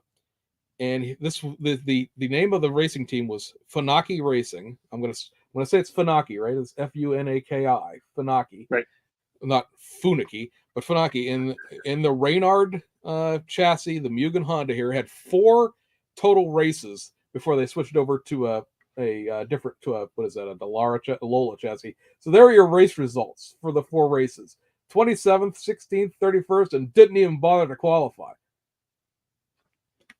They must be Okay, out of good cars. I guess we got the licensing to this, and let's make it. That's what I'm going to assume was the plan behind this choice. So yeah, all right. So there's that. Possibly, I'm trying to go to the next page without being on the next page. Possibly my most favoriteest release out of Hasegawa for a few months is this car from the 1988, what they're calling the WEC round in Japan, which is the World Endurance Challenge, Fuji 1,000 kilometers. Why we need that in Japan there, I don't know. But check that out, guys. It is a Penthouse sponsored car. Penthouse. Now, Penthouse sponsored Porsche 962Cs like globally. So this is not like a crazy thing. They did this, but also along the side here, this Rizla is a European rolling paper, like cigarette rolling paper. So that's not technically a tobacco product, I guess. It's not tobacco. It's you on do porn, but you can't do. It's on there, so I assume that it will be on the decals. This big blank area behind, like over the rear arch, is blank in the real car. If you pull pictures of this car from the racing database, this is what the car looked like. It was kind of blank on the back end of it. There's not really a whole lot going on the back end of a 962C in the first place, but yeah. So SuperCAD, which I don't believe exists anymore, Penthouse, Checker Motors, which I believe actually still does exist, and yeah, I believe this car finished 17th in that race. So again, with the obscurified last place car, but I mean, if you're going to sell me a Penthouse Porsche for $19, I'm taking the Penthouse car for $19, Alex. I'll take things I shouldn't be allowed to buy for $15. All right, so another thing, and this is going to be something I did want to talk to you about because this is kind of significant, I think, in terms of thing. It's the Mitsubishi Lancer, or Mitsubishi, what do we call this thing? It's the Mitsubishi Colt Galant GTO 2000 GSR Early Edition, blah, blah, blah. You know, Hasegawa like to make as many words on the box cover as possible. What they're doing with this is adding this rear spoiler to it. Ooh, right. Who cares? Resin, all the things. This is a 3D printed spoiler. Ooh. I believe, technically speaking now, well, in a limited edition, but technically speaking now, I believe this is the first commercially available plastic model kit with 3D parts in it as far as cars go. This is something that tank guys and plane guys, I think ship guys to a certain extent, have been getting forever, right? There's been 3D printed parts, metal barrels, metal tracks, and all that stuff in tanks, but we've never gotten this in car format. I believe, technically speaking, there'll be another one here in a second, but these are the first commercially available car kits with 3D printed parts in them. Yeah, I like it. It's got the window slats, spoiler, over fenders, cool wheels. Yeah, that one's all right. I just appreciate the fact that, you know, maybe this is a movement, the first of the movement of being able to get things like this in kits, because it's certainly been a thing where, like, you know, if you just threw a grill in that, it would be a whole different thing. If you just threw some wheels in that, it would be a whole different thing. And there's always been, you know, well, it would cost thousands of dollars to tool up a spoiler. It would $5,000 to tool up a new set of wheels. If we can see the actual adoption of 3D printed parts into kits, that certainly, I mean, I know that's not necessarily, I can print a 3D kit at home in my giant Igloo printer or anything like that, but I think it's certainly promising in the integration of that into these kits. Because what has Hasegawa done? Resin Girl, all the things, resin this, resin that. Right. and then they Chin have to spoilers. chin spoilers, rear spoilers, all that stuff. But it's always been a thing. You know how resin works. You make some money of it, the mold wears out. 3D printing, Right. you can print these forever. This can be in the catalog until the end of time now, because all they need to do is print off how many ever spoilers they need, and it's there forever. So I think that's a promising move. Yeah. Let me go We back through got some some. comments over there. Yeah, as I say, I'll go back to. We got Onyx Fair here. This is pretty much the same as Round 2 does with their issues. They had a couple of new things and decals and marketed as a new kit. Well, that's true. We're seeing that, I think, a lot with all of the manufacturers. Revell really was the first one that did that, where they started planning out 3 kits per new tool so that you could, amortize the tooling over many projects. Right. You're seeing that Round 2 with the new Charger. It's the Charger. It's the police car. It's the, we can't talk about the thing that comes third. The Bronco. Right. We'll have more versions of that new Bronco as time goes along. Sure. The 68 Coronet convertibles begatting the hardtop that's coming out later this summer. So it's just it's not the era of like, oh, we make this, use it once, turn it into a ultra wheelbase drag car, and off we go. It's these are not toys anymore. These are investments for the company, long haul, forever. Right. Let's see here. Ryan here saying, I built quite a few Aoshima kits. I love them. Mr. Aries, so far his wallet hasn't opened up for February. Just you wait. Saying howdy. Howdy. Mr. Brolin, these are more of the 124 scale open wheel kits. Yes, indeedy. Scale Auto Garage, Mr. Oleg there with, I want this released because the rear louvers it comes with, I haven't picked up Colts yet, so this is on my radar for sure. They're excellent kits. They are the current new line generation of the Hasegawa kits. I have three of those, and they're all very nice. And then Spencer, you'll knock that out in like a week, because that's the way you roll. And then Onyx here, the few Hasegawa kits favored the Lancia Stratus and the 4i328. 4i328s, there's a kit that it's kind of hard to pin down anymore. I mean, it was a full detail Ferrari kit, but they haven't produced that in probably 10, 15 years now, with the whole Ferrari licensing going sideways. Yeah, I have a GTB up here. I'm not going to go drag after it, but yeah. Great line of sci-fi and anime kits. This is true. A few of my favorite, and yeah, that's also true. The Macross stuff, the MAK kits, right. Very, very popular now in the IPMS circles. Right. I've seen a lot of complaining out of the airplane guys with the fact that they're not making new airplane kits, because Hasegawa was cranking out new airplane kits all the time, and I'm always in the background going, but the car guys have been getting new stuff for like 8 years now. We're happy, so shut up. We're getting a whole bunch of stuff that I never thought I'd see new kits of. A new R32, like the Tamiya was a standard. Why would you make a new one? And the new third gen Supra, well, the Tamiya one exists. We're never going to make a new one of those, even though technically the Hasegawa kits are 89 through 91. They're not in 87, 88 like the Tamiya kit is, but still, it's, Tamiya made it. We'll never see another one of those, and they're just sort of like, no, actually, you know what? We're going to make one. And that kit rocks, too, the Hasegawa R32. Yeah. Dean back, this kit would be maximizing a mold and too many different versions. It's just good business. You'll find the same just about any toy company. Transformers huge for this practice. Yeah, that's definitely true. Right. Dave Burke, first time seeing either of you guys really enjoy the conversation. Hate that I'm late to the party. Well, Dave, it'll be on there if you want to go back and watch the very beginning of it. Hope all manufacturers start adding those 3D printed parts. I agree. It would be great if they did. And for then this kit will be available online from overseas. I don't know that this specific kit will necessarily be sold in the United States. If you get a really well-stocked vendor, they may carry this. The previous Gallants are available. I know John Becker, the guy who runs my local hobby shop, he's got three of them floating around. But yeah, these kits we're talking about now will be coming out in February in Japan. Now, when you'll be able to pick them up in the United States, Canada, anywhere else is, again, all up to distribution. Summer by the latest. But yeah, it's they'll all be available. The other 3D printed part one is going to be this kit. Another speaking of the Mark III Supra. So this is going to get a new rear wing and then the new exhaust pipe, the fart can here. Those are going to be, again, 3D printed parts rather than being resin parts. So while this personally doesn't necessarily, I have the factory stock ones, I have all the JTCC ones. this is basically a JTCC wheel. It's got the center wheel cap on it rather than being a set of lug nuts. So it doesn't really do anything for me. It's not a car that technically exists, but yeah, again, with the 3D printed parts being added to a kit. I like the street version of that. That's very cool. Yeah, I do. It's certainly got a very good look to it. It'll probably carry the race car suspension, so it'll be down on this lowered stance than the street car would have. Yeah. So it's cool looking. I'll give you that. But am I going to build 5 Mark III Supers? No. So I'll pass on that one.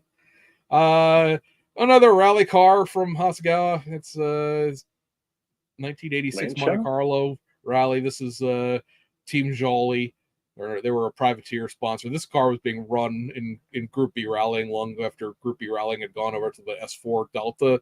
So this was sort of a privateer team. I think they finished 8th in the Monte Carlo rally. So I mean, it's their regular car was a green and brown or gold and brown stripe. They've made it this blue and purple one for this last season that the 036 or 037 ran. So yeah, cool, I guess. And I guess. let me see. Yeah, I guess. I think that's. I'm going to stop sharing for a second because I don't want to sit here and make everybody go dizzy. I think there was one more thing. I'll read comments. There you go. There we go.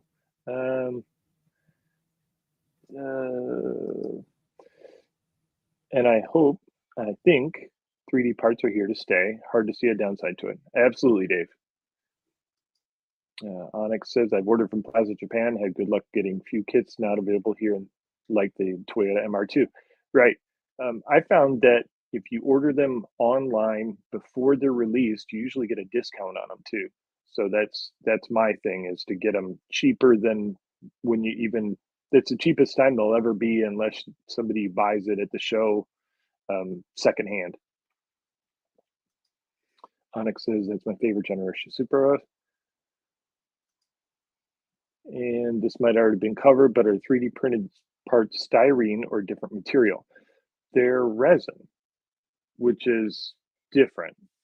It's I don't know how to explain the difference between resin and styrene.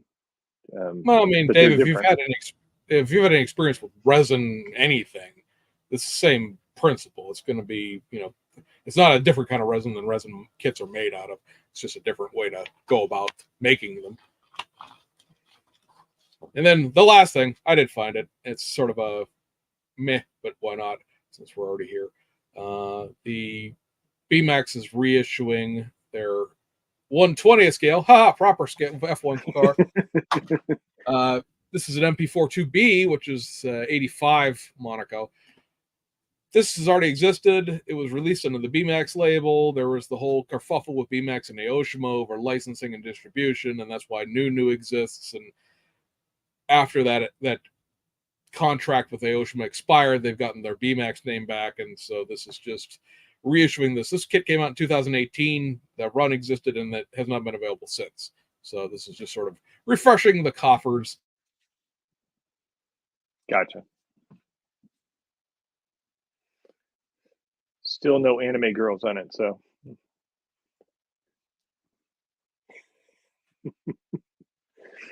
Dave Barker says, understood. Thanks.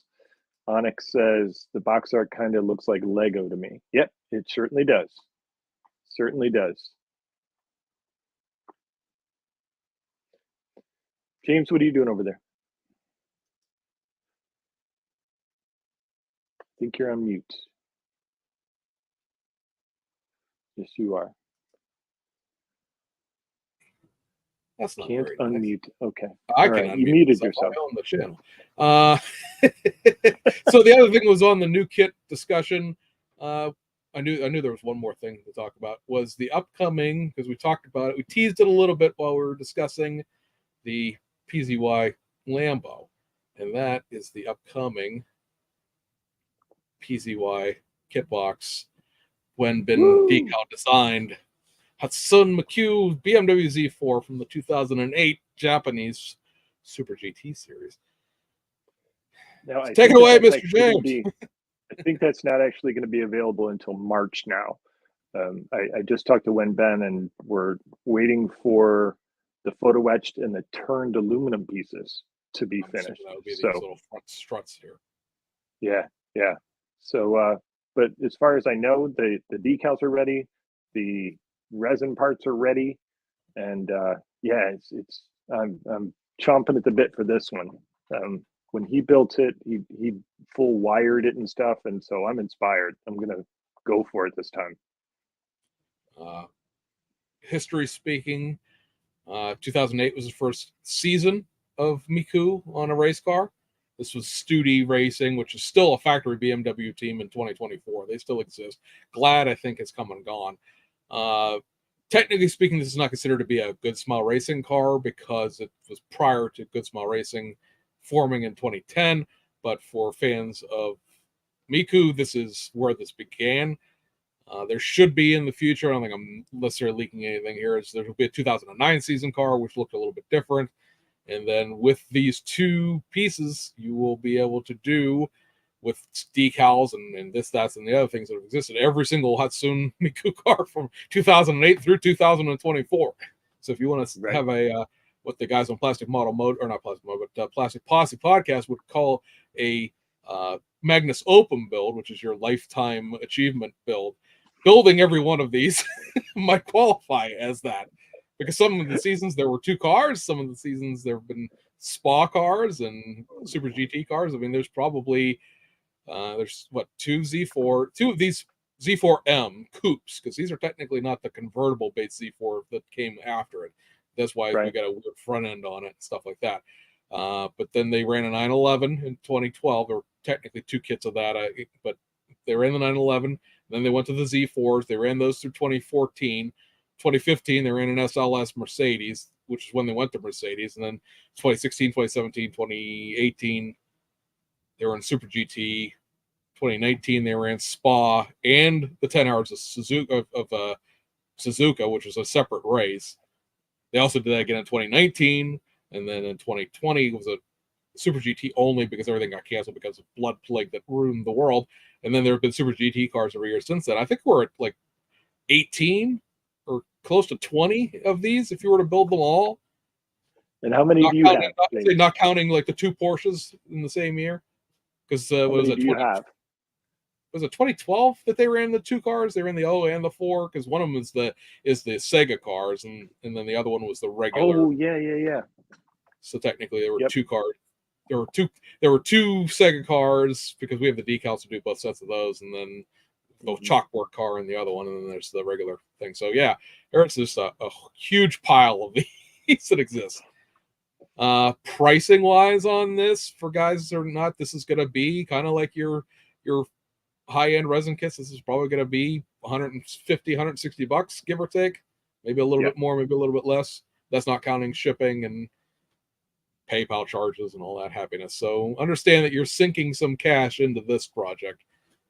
It's going to be a resin multimedia kit. It's going to be like those Lamborghinis we talked about, where the body and everything is going to be in resin, turned aluminum, photo etch out the wazoo, and all that stuff. So decals, not for the beginning modeler, but if you're into this and you like the looks and you can handle that type of thing, it's very, very exciting. Yeah. There's been one of these done. It was done by Good Smile Racing Company, the company that actually makes all their toys and stuff like that. But it was a miserable piece of nonsense. So and good luck finding one too. If you do find one, you're going to pay a huge amount of money for it. Right. So excitement there. All right. So the next thing is on my little list of stuff here as we go. What are we working on? What is on your bench at the moment, Mr. Tester? I have the two Miku cars, the 2018 and the 2022. 2018. So I have a few pieces left to paint and scuff the tires, and then I'll be ready for an assembly video on both of those at the same time.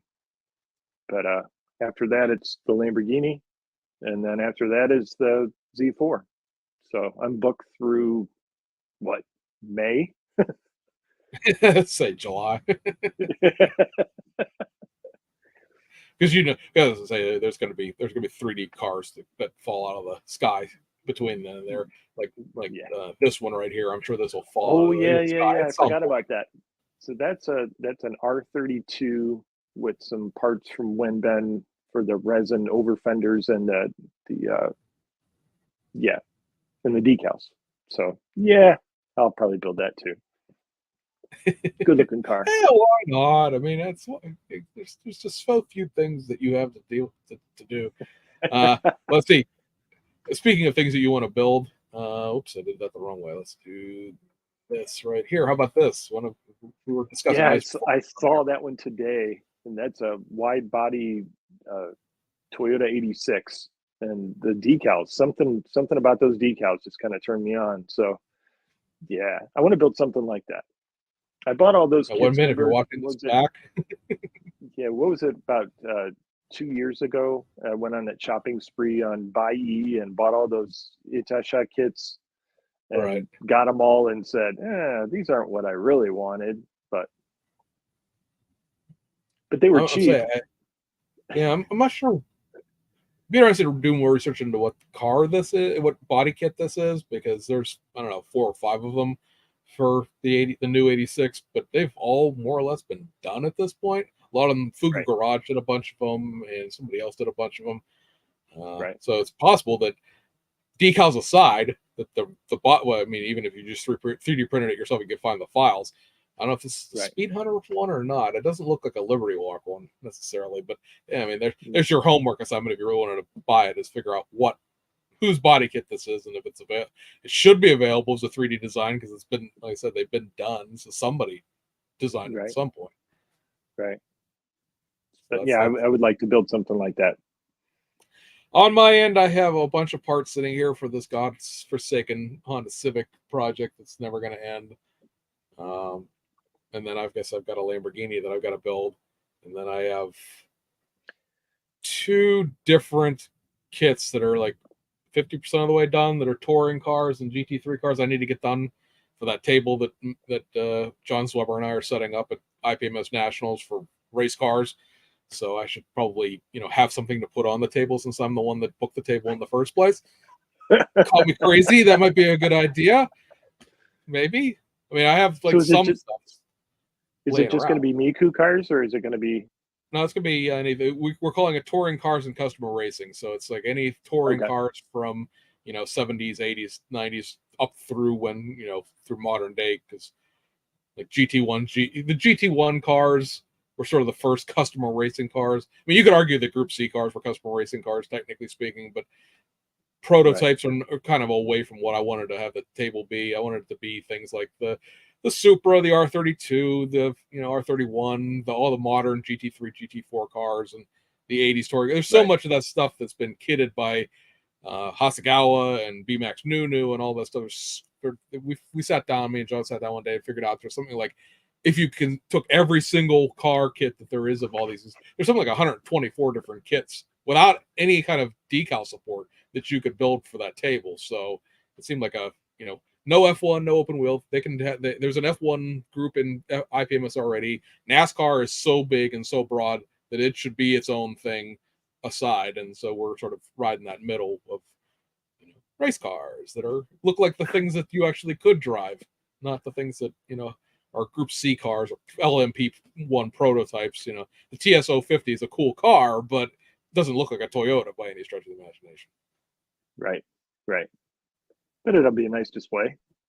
Yeah, it Which, should be. I mean, I know he's bringing all his Miku cars, and he's working on a couple of the miniature decal Miku cars right now too. So, right, and he's got so many of those things built as it is. I think you've seen them all because you guys were out there in Arizona at the same time with each other.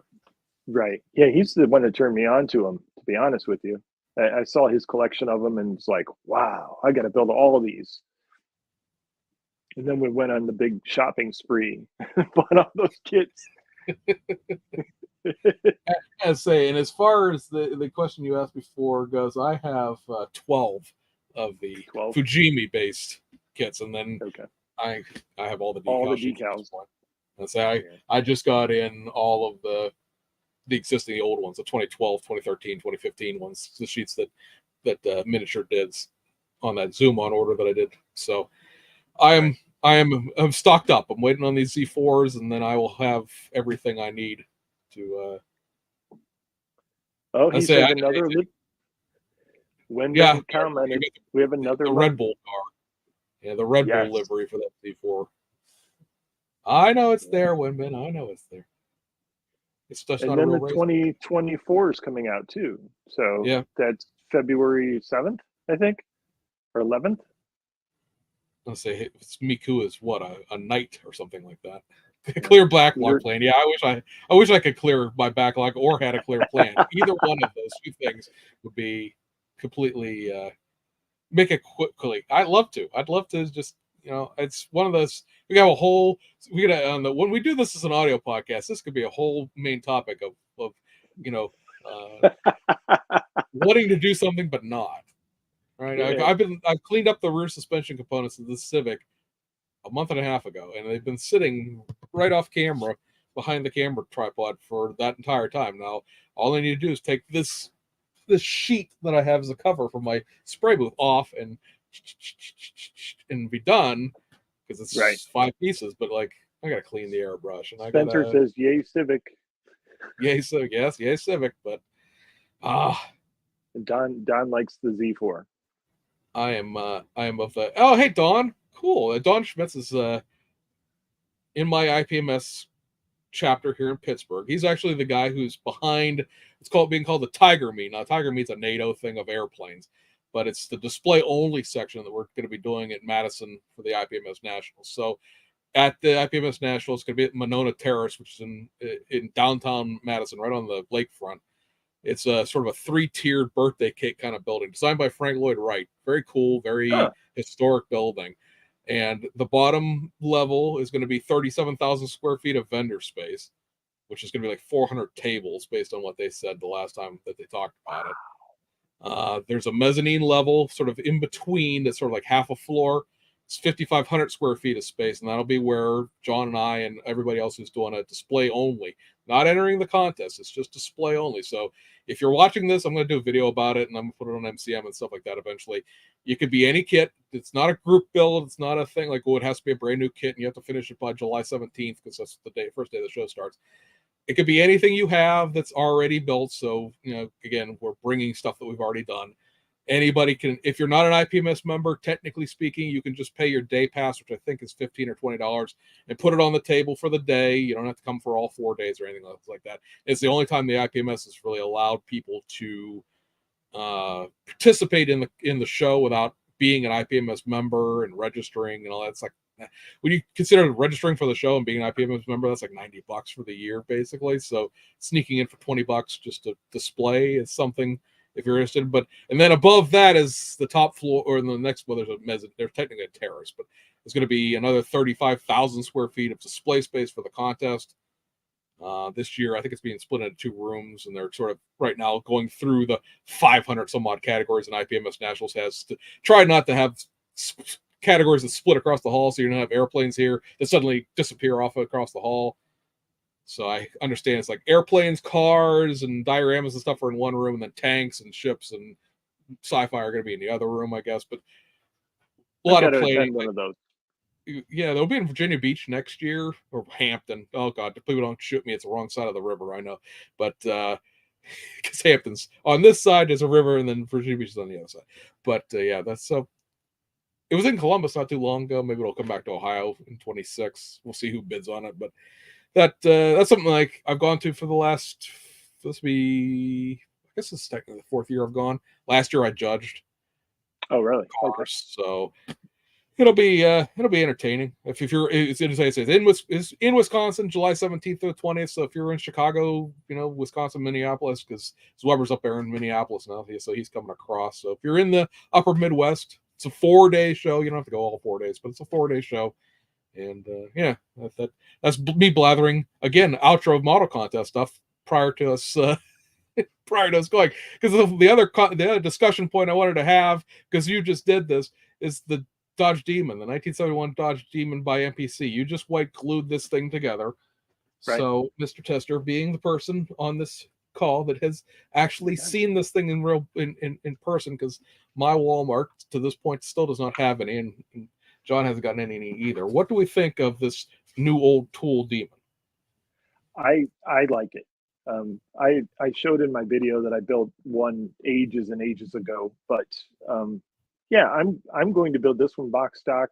I'm not going to kit bash it with the Plymouth Duster. I know, but um, I just don't have the time, to be honest with you. It's a nice kit, and it will build up and sit on the shelf and look like a great kit sitting on the shelf, and that's all I really want. I know a lot of people have been waiting for this kit to come out. Collector prices are about $250 to $300 for an original Demon kit. So, yeah, yeah, it's nice to have it back out again. I've been hearing a lot of griping about why'd they go to all the trouble of retooling the body, but put it on the old chassis, and it's all just budget. I talked to my friend Steve, and he explained how all that works. I was going to say, what would I watched your video. That's right. I actually watched his videos. Can you believe that I watched his videos? I watched your video and I looked at it, and it's what I expected it to be. It's not anything that is like. Well, I'll say that the very cool things about this, that watching your video I noticed the fact that obviously we mentioned the headlights are their own pieces now. They're not molded into the grill. The grill's molded separately, and it's not chromed, which is nice because you don't have to strip it to paint it the argent color that it would be. And then I thought the really nice thing was also that the tail lights and the backup lenses are separate pieces. We've seen so many times where it's like, hey, we colored the taillights red, but you're also like, well, yeah, but this big chunk of this, it needs to be clear. Now, how am I supposed to represent that as a lens when the whole thing is red? Do I try to unbleach this and repaint it or whatever? Right. Or the flip side is it's clear and you have to paint half of it red. Right. And so looking at that and then reading through the comments on your YouTube channel, I thought that the salient point, and it's been an argument about curbsides forever, is it's a recreation of the 1971 tooling. So it feels like the 1971 tooling, that the drive shaft is molded to the chassis, like you pointed out. How much time is that kit going to spend on your shelf upside down with the hood off? Right. Curbsides, they don't have engines, and a lot of curbsides are very basic chassis. So it comes to a point for me personally where the chassis is so basic I don't want to build the kit. But guys, I mean, you're not gonna. I totally get building the engine. I totally get that as a thing. I desire to have this experience building the engine, but you're never gonna look at it again. We're both in our collective basements right now. How many people are coming over to our house and ripping the hoods off our models and being like, "Where the hell the engine underneath? Oh, you didn't even put a wire that." Throw it over your shoulder and storm out of the door. Ideally, what I'd like to have seen it be state of the art Revell 2024 tooling, sure, but I understand the budgetary constraints, and to have the kit come back, have the 64, 63 Fords come back, have the 68 Coronets come back. Right. Having them come back in this fashion, I'm perfectly fine with. I don't see the kerfuffle. Right. And with all the resin stuff that you can print, you can put a 392 in this. You can do anything you want with it. I mean, just if you don't like something about it, just change it yourself. It's just nice to have the kit out again. And with decals, by the way, I was part of the last detail back when he did decals, and I still have an original Dart Demon decal sheet, and that thing's worth gold. But now that this new kit's out and new decals, it's just collector stuff now. But yeah, it's great to have this kit out again, and I hope that the 3D printed guys make a 72 out of it. Redo that hood scoop and redo the interior, make a 72 out of it. Yeah, I think it's going to happen. I find a very interesting sort of dichotomy, and you see a lot of this on model cars magazines through the years, not just recently, but like going back into when I came back into the hobby as an adult in like 2007. That was the place I went to just like, oh look, there's a whole forum about model cars. Because geez, when I was talking about model cars as a kid, like we're talking about like Prodigy and America Online and stuff like that, and then a huge gap that until mail. Yeah, exactly. Until I came back, and now there were forums and stuff like that. Is the concern about those type of things seems to very much be attached directly to your attachment of the actual one-to-one vehicle, because you can Yes, see people all the time oh well, this model kit doesn't have this or that and everything, and then everybody always says, what, well, you're a modeler, fix it. And then something like this comes out and everybody's losing their absolute collective minds about the fact that the drive shaft's molded to the chassis. Well, grind it off and fix it. What can I tell you? I absolutely. mean, it's a question of, do you want it or not? Because the not is certainly, I mean, I don't know what else that Steve has up his sleeve for the next 5 years, but I'm sure that money could have been spent on other things. It didn't have to go to this. Could have been something else that I'm sure they would like to have done, other than Right. a 1 year only kind of oddball. What is that? A body Chrysler? It's like, Right. okay, It could have just been I like another it. I'll Camaro. buy one, but Yeah. there's other things that could have been done.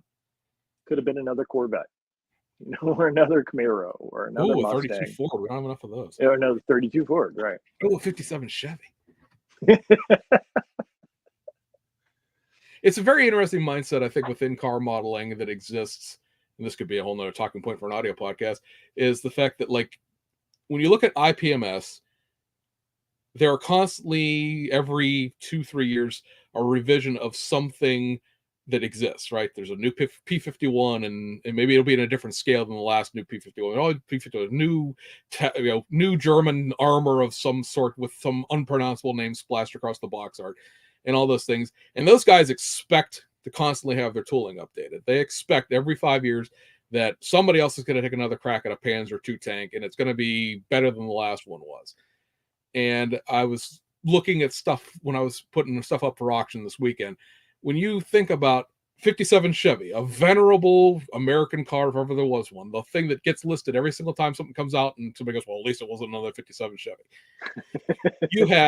You had the Revell 57 Chevy from back in the 1960s. I think it was 64 or so, when that one, all the doors in the trunk and all that crap open. Those last And scenes, nothing fit. Right. yeah, it's last season they had Rothgar. Now Atlantis owns the tooling, and Atlantis has reissued it. And then in the late 90s, there you had the new Tri 5 tooling that Revell did, that has the Nomad and the 55 and the 57, all that stuff attached to it.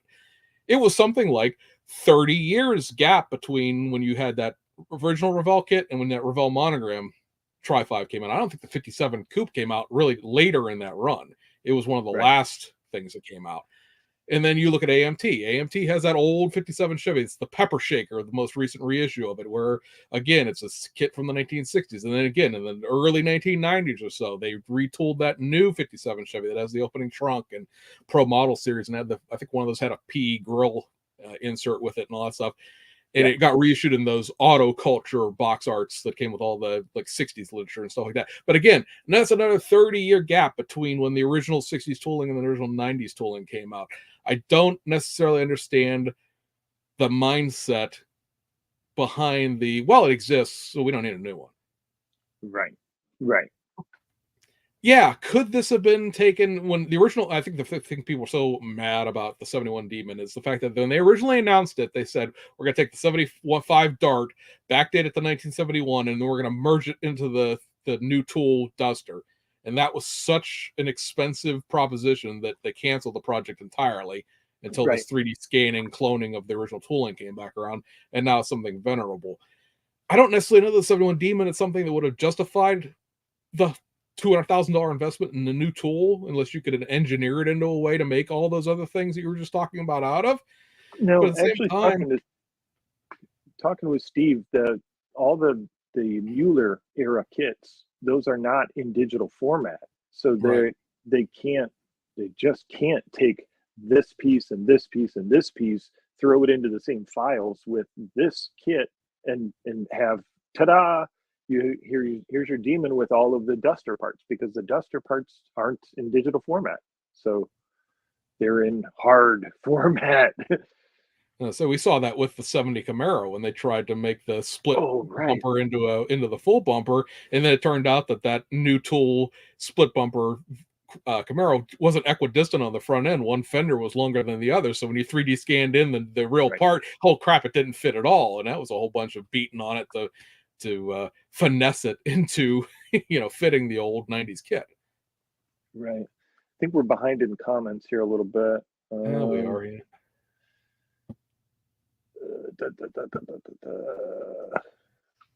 Sounds like an amazing show. What are the dates? I think you said it's July. July 17th through the 20th. Yeah, it's the third week of Wednesday through Saturday. Okay. See No Evil. That's Tim in southern Iowa. Might have to make the trek. And I saw your video. Looks like a nice build. Thank you, Onyx. Wait till I learn English, communicate with you online. I think that the rebroadcast you can probably get subtitles for, which You're doing a perfectly good job of talking to us anyway. So, but you don't understand me saying that to you, so I'll type it out to you later. Feels so interesting, even though I don't quite understand it. I found the symbol kits are a lot of fun because the painting takes center stage to the building. I'm building the 85 Z28, and it's also a simple kit, but I'm putting more time into the detailing. Absolutely, Onyx. Absolutely. And from what I've seen from you did to that, the MPC Fiero, that's good stuff. Hey, y'all. Model Scale Outlaw. Scale Model Outlaw. But there's new. I'm subscribed to you. I can't think of what your name is, but I subscribe to you. I recognize Dale that name. says great info, like the pod. Don's Garage. Howdy, everyoneer. Jeff Elliott. They fixed the fender on the Demon as well. Yes, they did, sir. Yes, they did. Yes. Will says, but can you 3D scan an old kit and create new molds off that? Yes, Will. And that's how they've created from the old tooling, is to scan it and then recreate it and fix it. It's my first time tuning in. Awesome. Welcome. Mike. My name is Mike. Mike, there. All right, Mike. Now we know you.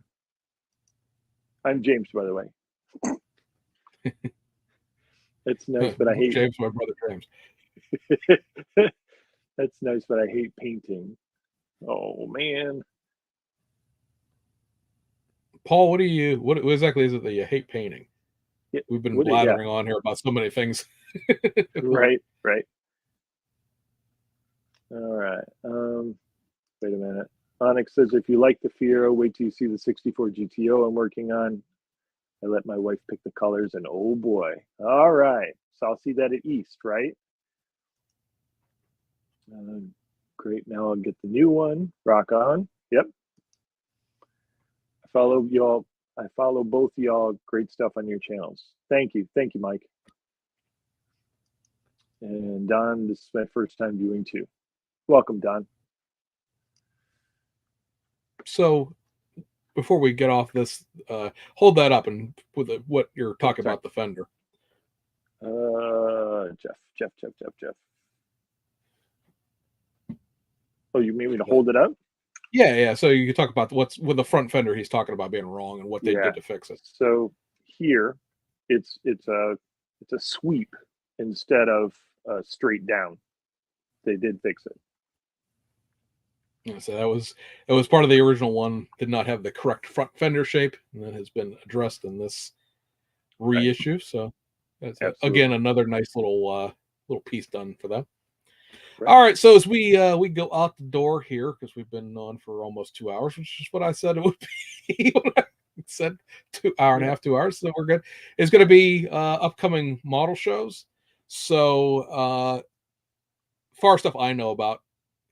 We're going to create an email address for this, and when we do the actual audio ones, we'll if you have a show upcoming, we'll be happy to promote it for you. March, let me get the right date. I think it's the 7th, but let me bump forward. I should know this because it's my own club show. 9th.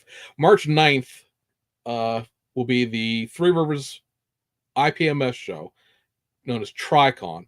It's held at the Beatty Career Center in Allison Park, Pennsylvania. It's a little neighborhood north of Pittsburgh. This is an IPMS show, so it is all genres. It's not a car-specific show. We do gold, silver, bronze judging, so it is not 1, 2, 3. You can actually win with everything you bring or nothing you bring if stuff doesn't stack up. It's judged against the IPMS rubric, so it is a lot of basic modeling over bling. So if you have a lot of PE thrown at something, but you can't build a model for crap, you're not going to get anything. But if you build a model really well and you can do photo etch really well, that's a good day for you. Again, advertising that primarily because, again, that's my current club and the show. A car specific show in March would be the Buckeye Scale Classic. That I'll is be going at to be that one. Saturday, March 16th in the McCoy Center in Hilliard, Ohio. Doors open at 8. It is going to be NNL style judging, which I believe is builder's choice, if I'm not mistaken. I think you have to enter the contest to be part of the People's Choice judging with that. At least it was the last time I went. They've changed formats like 10 times, but I think that's what it is this time around. Themes for the show are going to be Mopar. Oh, look at you. You'll be popular. And then the Ohio Challenge, which is the same kit challenge they do every year, is the 1967 through 72 Mobius Ford pickup truck, which is kind of a broad variety there, but technically speaking, it is the same kit, just with different pieces to it. Right. Then April 27th will be NNL East at 1 Powell Drive in good old Wayne, New Jersey, the venerable show of shows at this point, now that unfortunately Toledo NNL doesn't exist. It is really currently the only NNL that exists. A lot of these NNLs have top 10s, top 15s, top 20s. That is not what the NNL was about. It was a no award show. You had a best of show, you had a best juniors, and then as time went along, theme, but as time went along, like people passed away and there were memorial awards, but there was never this spectrum of like, hey, we voted on these things and these things were going to be blah blah blah. So Right. yeah, I appreciate that, and at least that is much more of a hang than a lot of things. NNL West, I don't believe, had a lot of awards to it either. But it's a social show more than it is a contest. Right. Right. And then I don't really have much else Detroit. there. We got Detroit coming up too. Okay, let me see if I can pull that up. Because you're right, there is it's on my wall here. March 24th. 24th. So that's at the Oakland County Community College. Yes. So that's the spring one. That's a judge show, right? Because fall one's the NNL. Yes. So that's a judge show. And then again, I should be more prepared for this, but this was a dress rehearsal, guy, so don't kill me. IPMS Nationals is 170 days away from this recording. If you're watching it back in the past, this was Monday, the 29th of January. That is, again, 4-day show from the 17th through the 20th. If you are going to come and you're going to enter, there's a whole rigmarole about joining the IPMS National IPMS USA thing and pre-registering for the show and blah, blah. We'll go over that at some point in the future. It's not germane right now, but you have to be there by Friday to enter the contest if you want to enter the contest portion. And then the last Sunday of September, I know I'm jumping way ahead, but things I'm thinking of off the top of my head. Last Sunday of September, which is the 29th, will be the Three Rivers Auto Modelers show in Castle Shannon here in Pittsburgh. The day before that, Saturday the 28th, will be the Y City Scale Modelers show in Zanesville, Ohio. That's now being held in downtown Zanesville. I can't remember what the theater is called, but that's usually a two-day weekend for me. I usually go to both of those. And then I have not seen a flyer for it, but I believe we're going to be the 26th, right? Let me see if I can pull that up real quick. When the Acme show is this coming year. Somebody commented that. Give me a second. Well, first, Dale wants to know, when can we expect to see this podcast again? We're thinking every 2 weeks. If it works out, if you guys keep coming back, we'll keep doing them. Yeah, ideally, we're going to do a couple of these as live streams, and then once the mics and recording equipment come in, these will be uploaded via Buzzsprout to like Spotify and Google Podcasts, which will be YouTube podcast in the coming months. I'm not exactly sure when that actual switchover is going to take place, and then hopefully, I mean, I'm not sure exactly what button I need to switch on that, but everything I listen to through iHeartMedia, so iHeart and all those things. But yeah, that's the general idea. Is every 2 weeks, maybe every 3 weeks. It depends. We'll see. We'll see what life brings as far as the actual recording schedule. Let me grab where we're at here. So, C Road, first time from Arizona. Awesome. Aries, to me, will reissue older armor at 1/3 of the price of the new versions for those wanting nostalgia at entry level. True. Dean Lewis is my first time seeing the podcast. When's the next one? Just answered that. Onyx, hope you guys can make this a regular show. Thank you. That's the plan. JaxCon, there you go.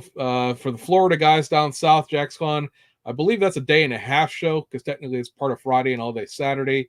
That is one of the bigger Southern IPMS shows. That is another gold, silver, bronze show if you're not one to do a first, second, third competitive type of show. Jeff is saying the Three River Show on your bucket list as well. So if you come, I may be the head automotive judge for that show. Don Schmitz is technically our head automotive judge, but he also is also the guy who tabulates all the entries. So I ended up being the head automotive judge by the end of the day. Evil subbed at Scam Experiment. Thank you very much for the subs. Thank you. Again, I'll have a couple of videos coming out of all this stuff separately as far as like the February kits and what I got. And in an Elise backyard, I know you were there last year. I didn't get a chance to say hello, but I noticed other people were talking to you. Don's Roger, man. So the real NNL is, yeah, well, absolutely done. I have my own personal thoughts on the whole awards at NNLs. It kind of kills the point, but I don't want to get shot in the first podcast. Do you know anyone who could make VLN or VIN decals? I don't know. That would be a very, very tiny ass decal. If we're talking about the kind that sits on top of a dashboard. Tiny. Exactly. IPMS Mosquito Con is the weekend before NNL East. You know what? I have the IPMS schedule up in the background here, so let me see where it is. Mosquito Con is April the 6th. It's in the same place as in the Police Athletic League building in Wayne, New Jersey. All genre IPMS show. So that's 3 weeks ahead of IPMS as far as NNL East. So if you're in the New Jersey area, I know that a lot of the car guys go to that one as well. Acme is October 28th. So, okay, that's what I thought it was. I was sitting here looking. Because a lot of people don't realize that Acme is actually a IPMS club. It is the only automotive IPMS club that exists as far as I know, or primarily automotive club, but it is actually technically an IPMS club. So yeah, we'll throw that up there again. Acme, the Southern Nationals, the big Atlanta show that everybody goes to, October 28th. They've moved into the new building with the new hotel. Everybody seemed to be really jazzed with the new location. So I'd like to make that show. I'd like to make that trip too. I think this is technically a different weekend than Virginia Beach this year. So we'll see. I might skip Virginia Beach's show this year because the IPMS Nationals will be in Virginia Beach next summer, and so the family's going on vacation while I attend the show. I think that's pretty much it. I mean, there's a whole if you want to see your IPMS options. I know not everybody's a big fan of the IPMS, and that goes back longer than I've been alive. But if you go to the IPMSUSA.org, go under news and events, under events, you can see everything that's coming up. The two shows that are local sort of to us that are going to be first up would be, let me see, I just closed the wrong screen. It's going to be BlizzCon. That is a show that's held in Columbus. It's at the McCoy Center, the same place that the Buckeyes Go Classic is. That's February 24th. If you want to try to sled ride across central Ohio at the end of February, that's an option. The weather's been kind of iffy a couple of different years. One year that I went, it was like 62 degrees that day, and then it's been snowed out before. So, that's all that thing. I've got a bunch of comments coming in here. The IPMS Phantom Flashers is April 6th in Anniston, Alabama. So if you happen to be down south, that's a choice. This is a show I do know about. I don't know let me see if I can pull the date on that. So, there it is right there. September 8th is the Super September Showdown, as it's known as. Boyerstown, Pennsylvania. That is way out the other side of the state for me in Philly. That's a big big thing. Jeff Elliott, hush. No snow talk, please. Look, as somebody in my personal job who drives from Pittsburgh to Columbus every day, 5 days a week, yeah, believe me, I don't want any snow in Columbus at any point in time during the year, let alone on that contest weekend. I personally probably I'll be at our show because I got to judge and I got to help run our show. And then I will be at NNL East and then I will be at IPMS Nationals. And then we'll see what the fall shows hold. But I'm not going to probably do too many shows this spring. I got quite a bit of stuff to do. So we will see with that. But we'll be at the Flasher show, the Phantom Flasher show in April. So cool. Don, hook up with. Oh, you're going to be at that. That was your comment. Never mind. Don, hook up with yourself while you're there. But yeah, guys, we hope you've enjoyed this presentation of nonsense. I've had a good time for the last 2 hours. I had a good time. I'll find out here shortly if we get off the air whether or not the other James had a good time with this. In the future, we may Amex Akuda word get James. I don't know, Jeff.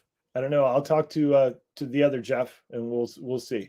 Jeff wants to donate a AMX or a CUDA to Jeff Lindoff and I for a build off. Okay, cool. And then Don's Garage would be one of the car judges. Now, Don, I'm a sidebar. Oh God, we're on here longer. I've always been of the opinion that if you don't like the IPMS as a car builder, the only choice we have is to overtake it and overrun it. If you've had the comments of like, oh, I don't like IPMS judging because the guys don't know what they're doing, there's a whole bunch of tank guys judging the cars and it's not fair. Well, you know what? Before every contest gets to a certain point, they usually say, hey, anybody want to help judge? And you went, no, I gotta go get lunch. So participate in the judging. I know it's not a thing a lot of people do. A lot of people get a little sketchy about. I don't like to, critique other people's work, and I totally understand. It's a totally valid point. I'm not discounting anyone's point of view on that. But, helping from the inside is the only way, like, car modeling is acceptable. The IPMS isn't really a thing, because if you come to our show, it's the first show in Pittsburgh in the spring. So there are usually more cars on the tables than there are any other single genre that there is. Right. I know there are some IPMS clubs that it is airplanes only, and there's 5 cars on the table, and it's an S show for car guys. But, take the opportunity to volunteer, learn how to judge, join the IPMS club in your area if there's available. There's going to be a big push coming up here for the IPMS to create virtual clubs for people that aren't near a major city where an IPMS chapter exists. They're talking about doing those virtual clubs as genre specific.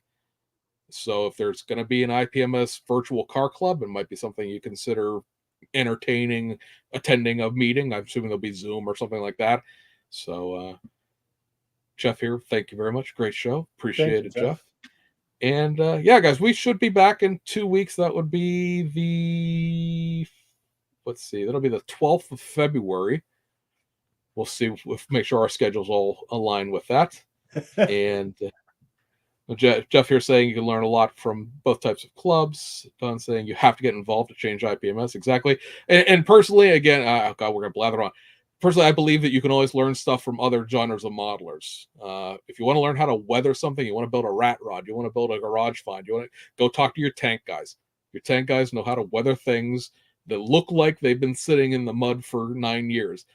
They're not going to bite you. They're not going to make you. They're not going to put your arms behind your back and shove your face into a Tamiya tank kit.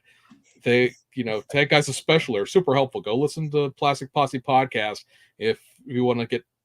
That's one of the bigger armor sort of centric podcasts out there. I can't stand people who rust Corvettes because they aren't made of metal. I can't stand stuff that looks like, hey, I weathered the chassis and it looks like you just took it outside and rubbed it in a pile of dog crap. If you want to learn how to weather stuff, go to the people who actually know how to weather stuff.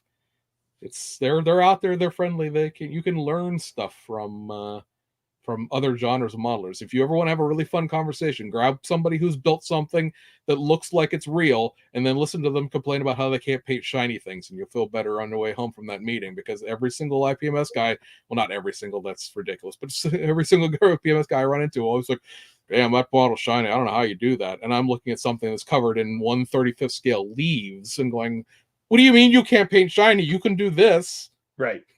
How can you not make it glossy? I don't understand. So there's my parting thought. James, you got anything before we go? Nope.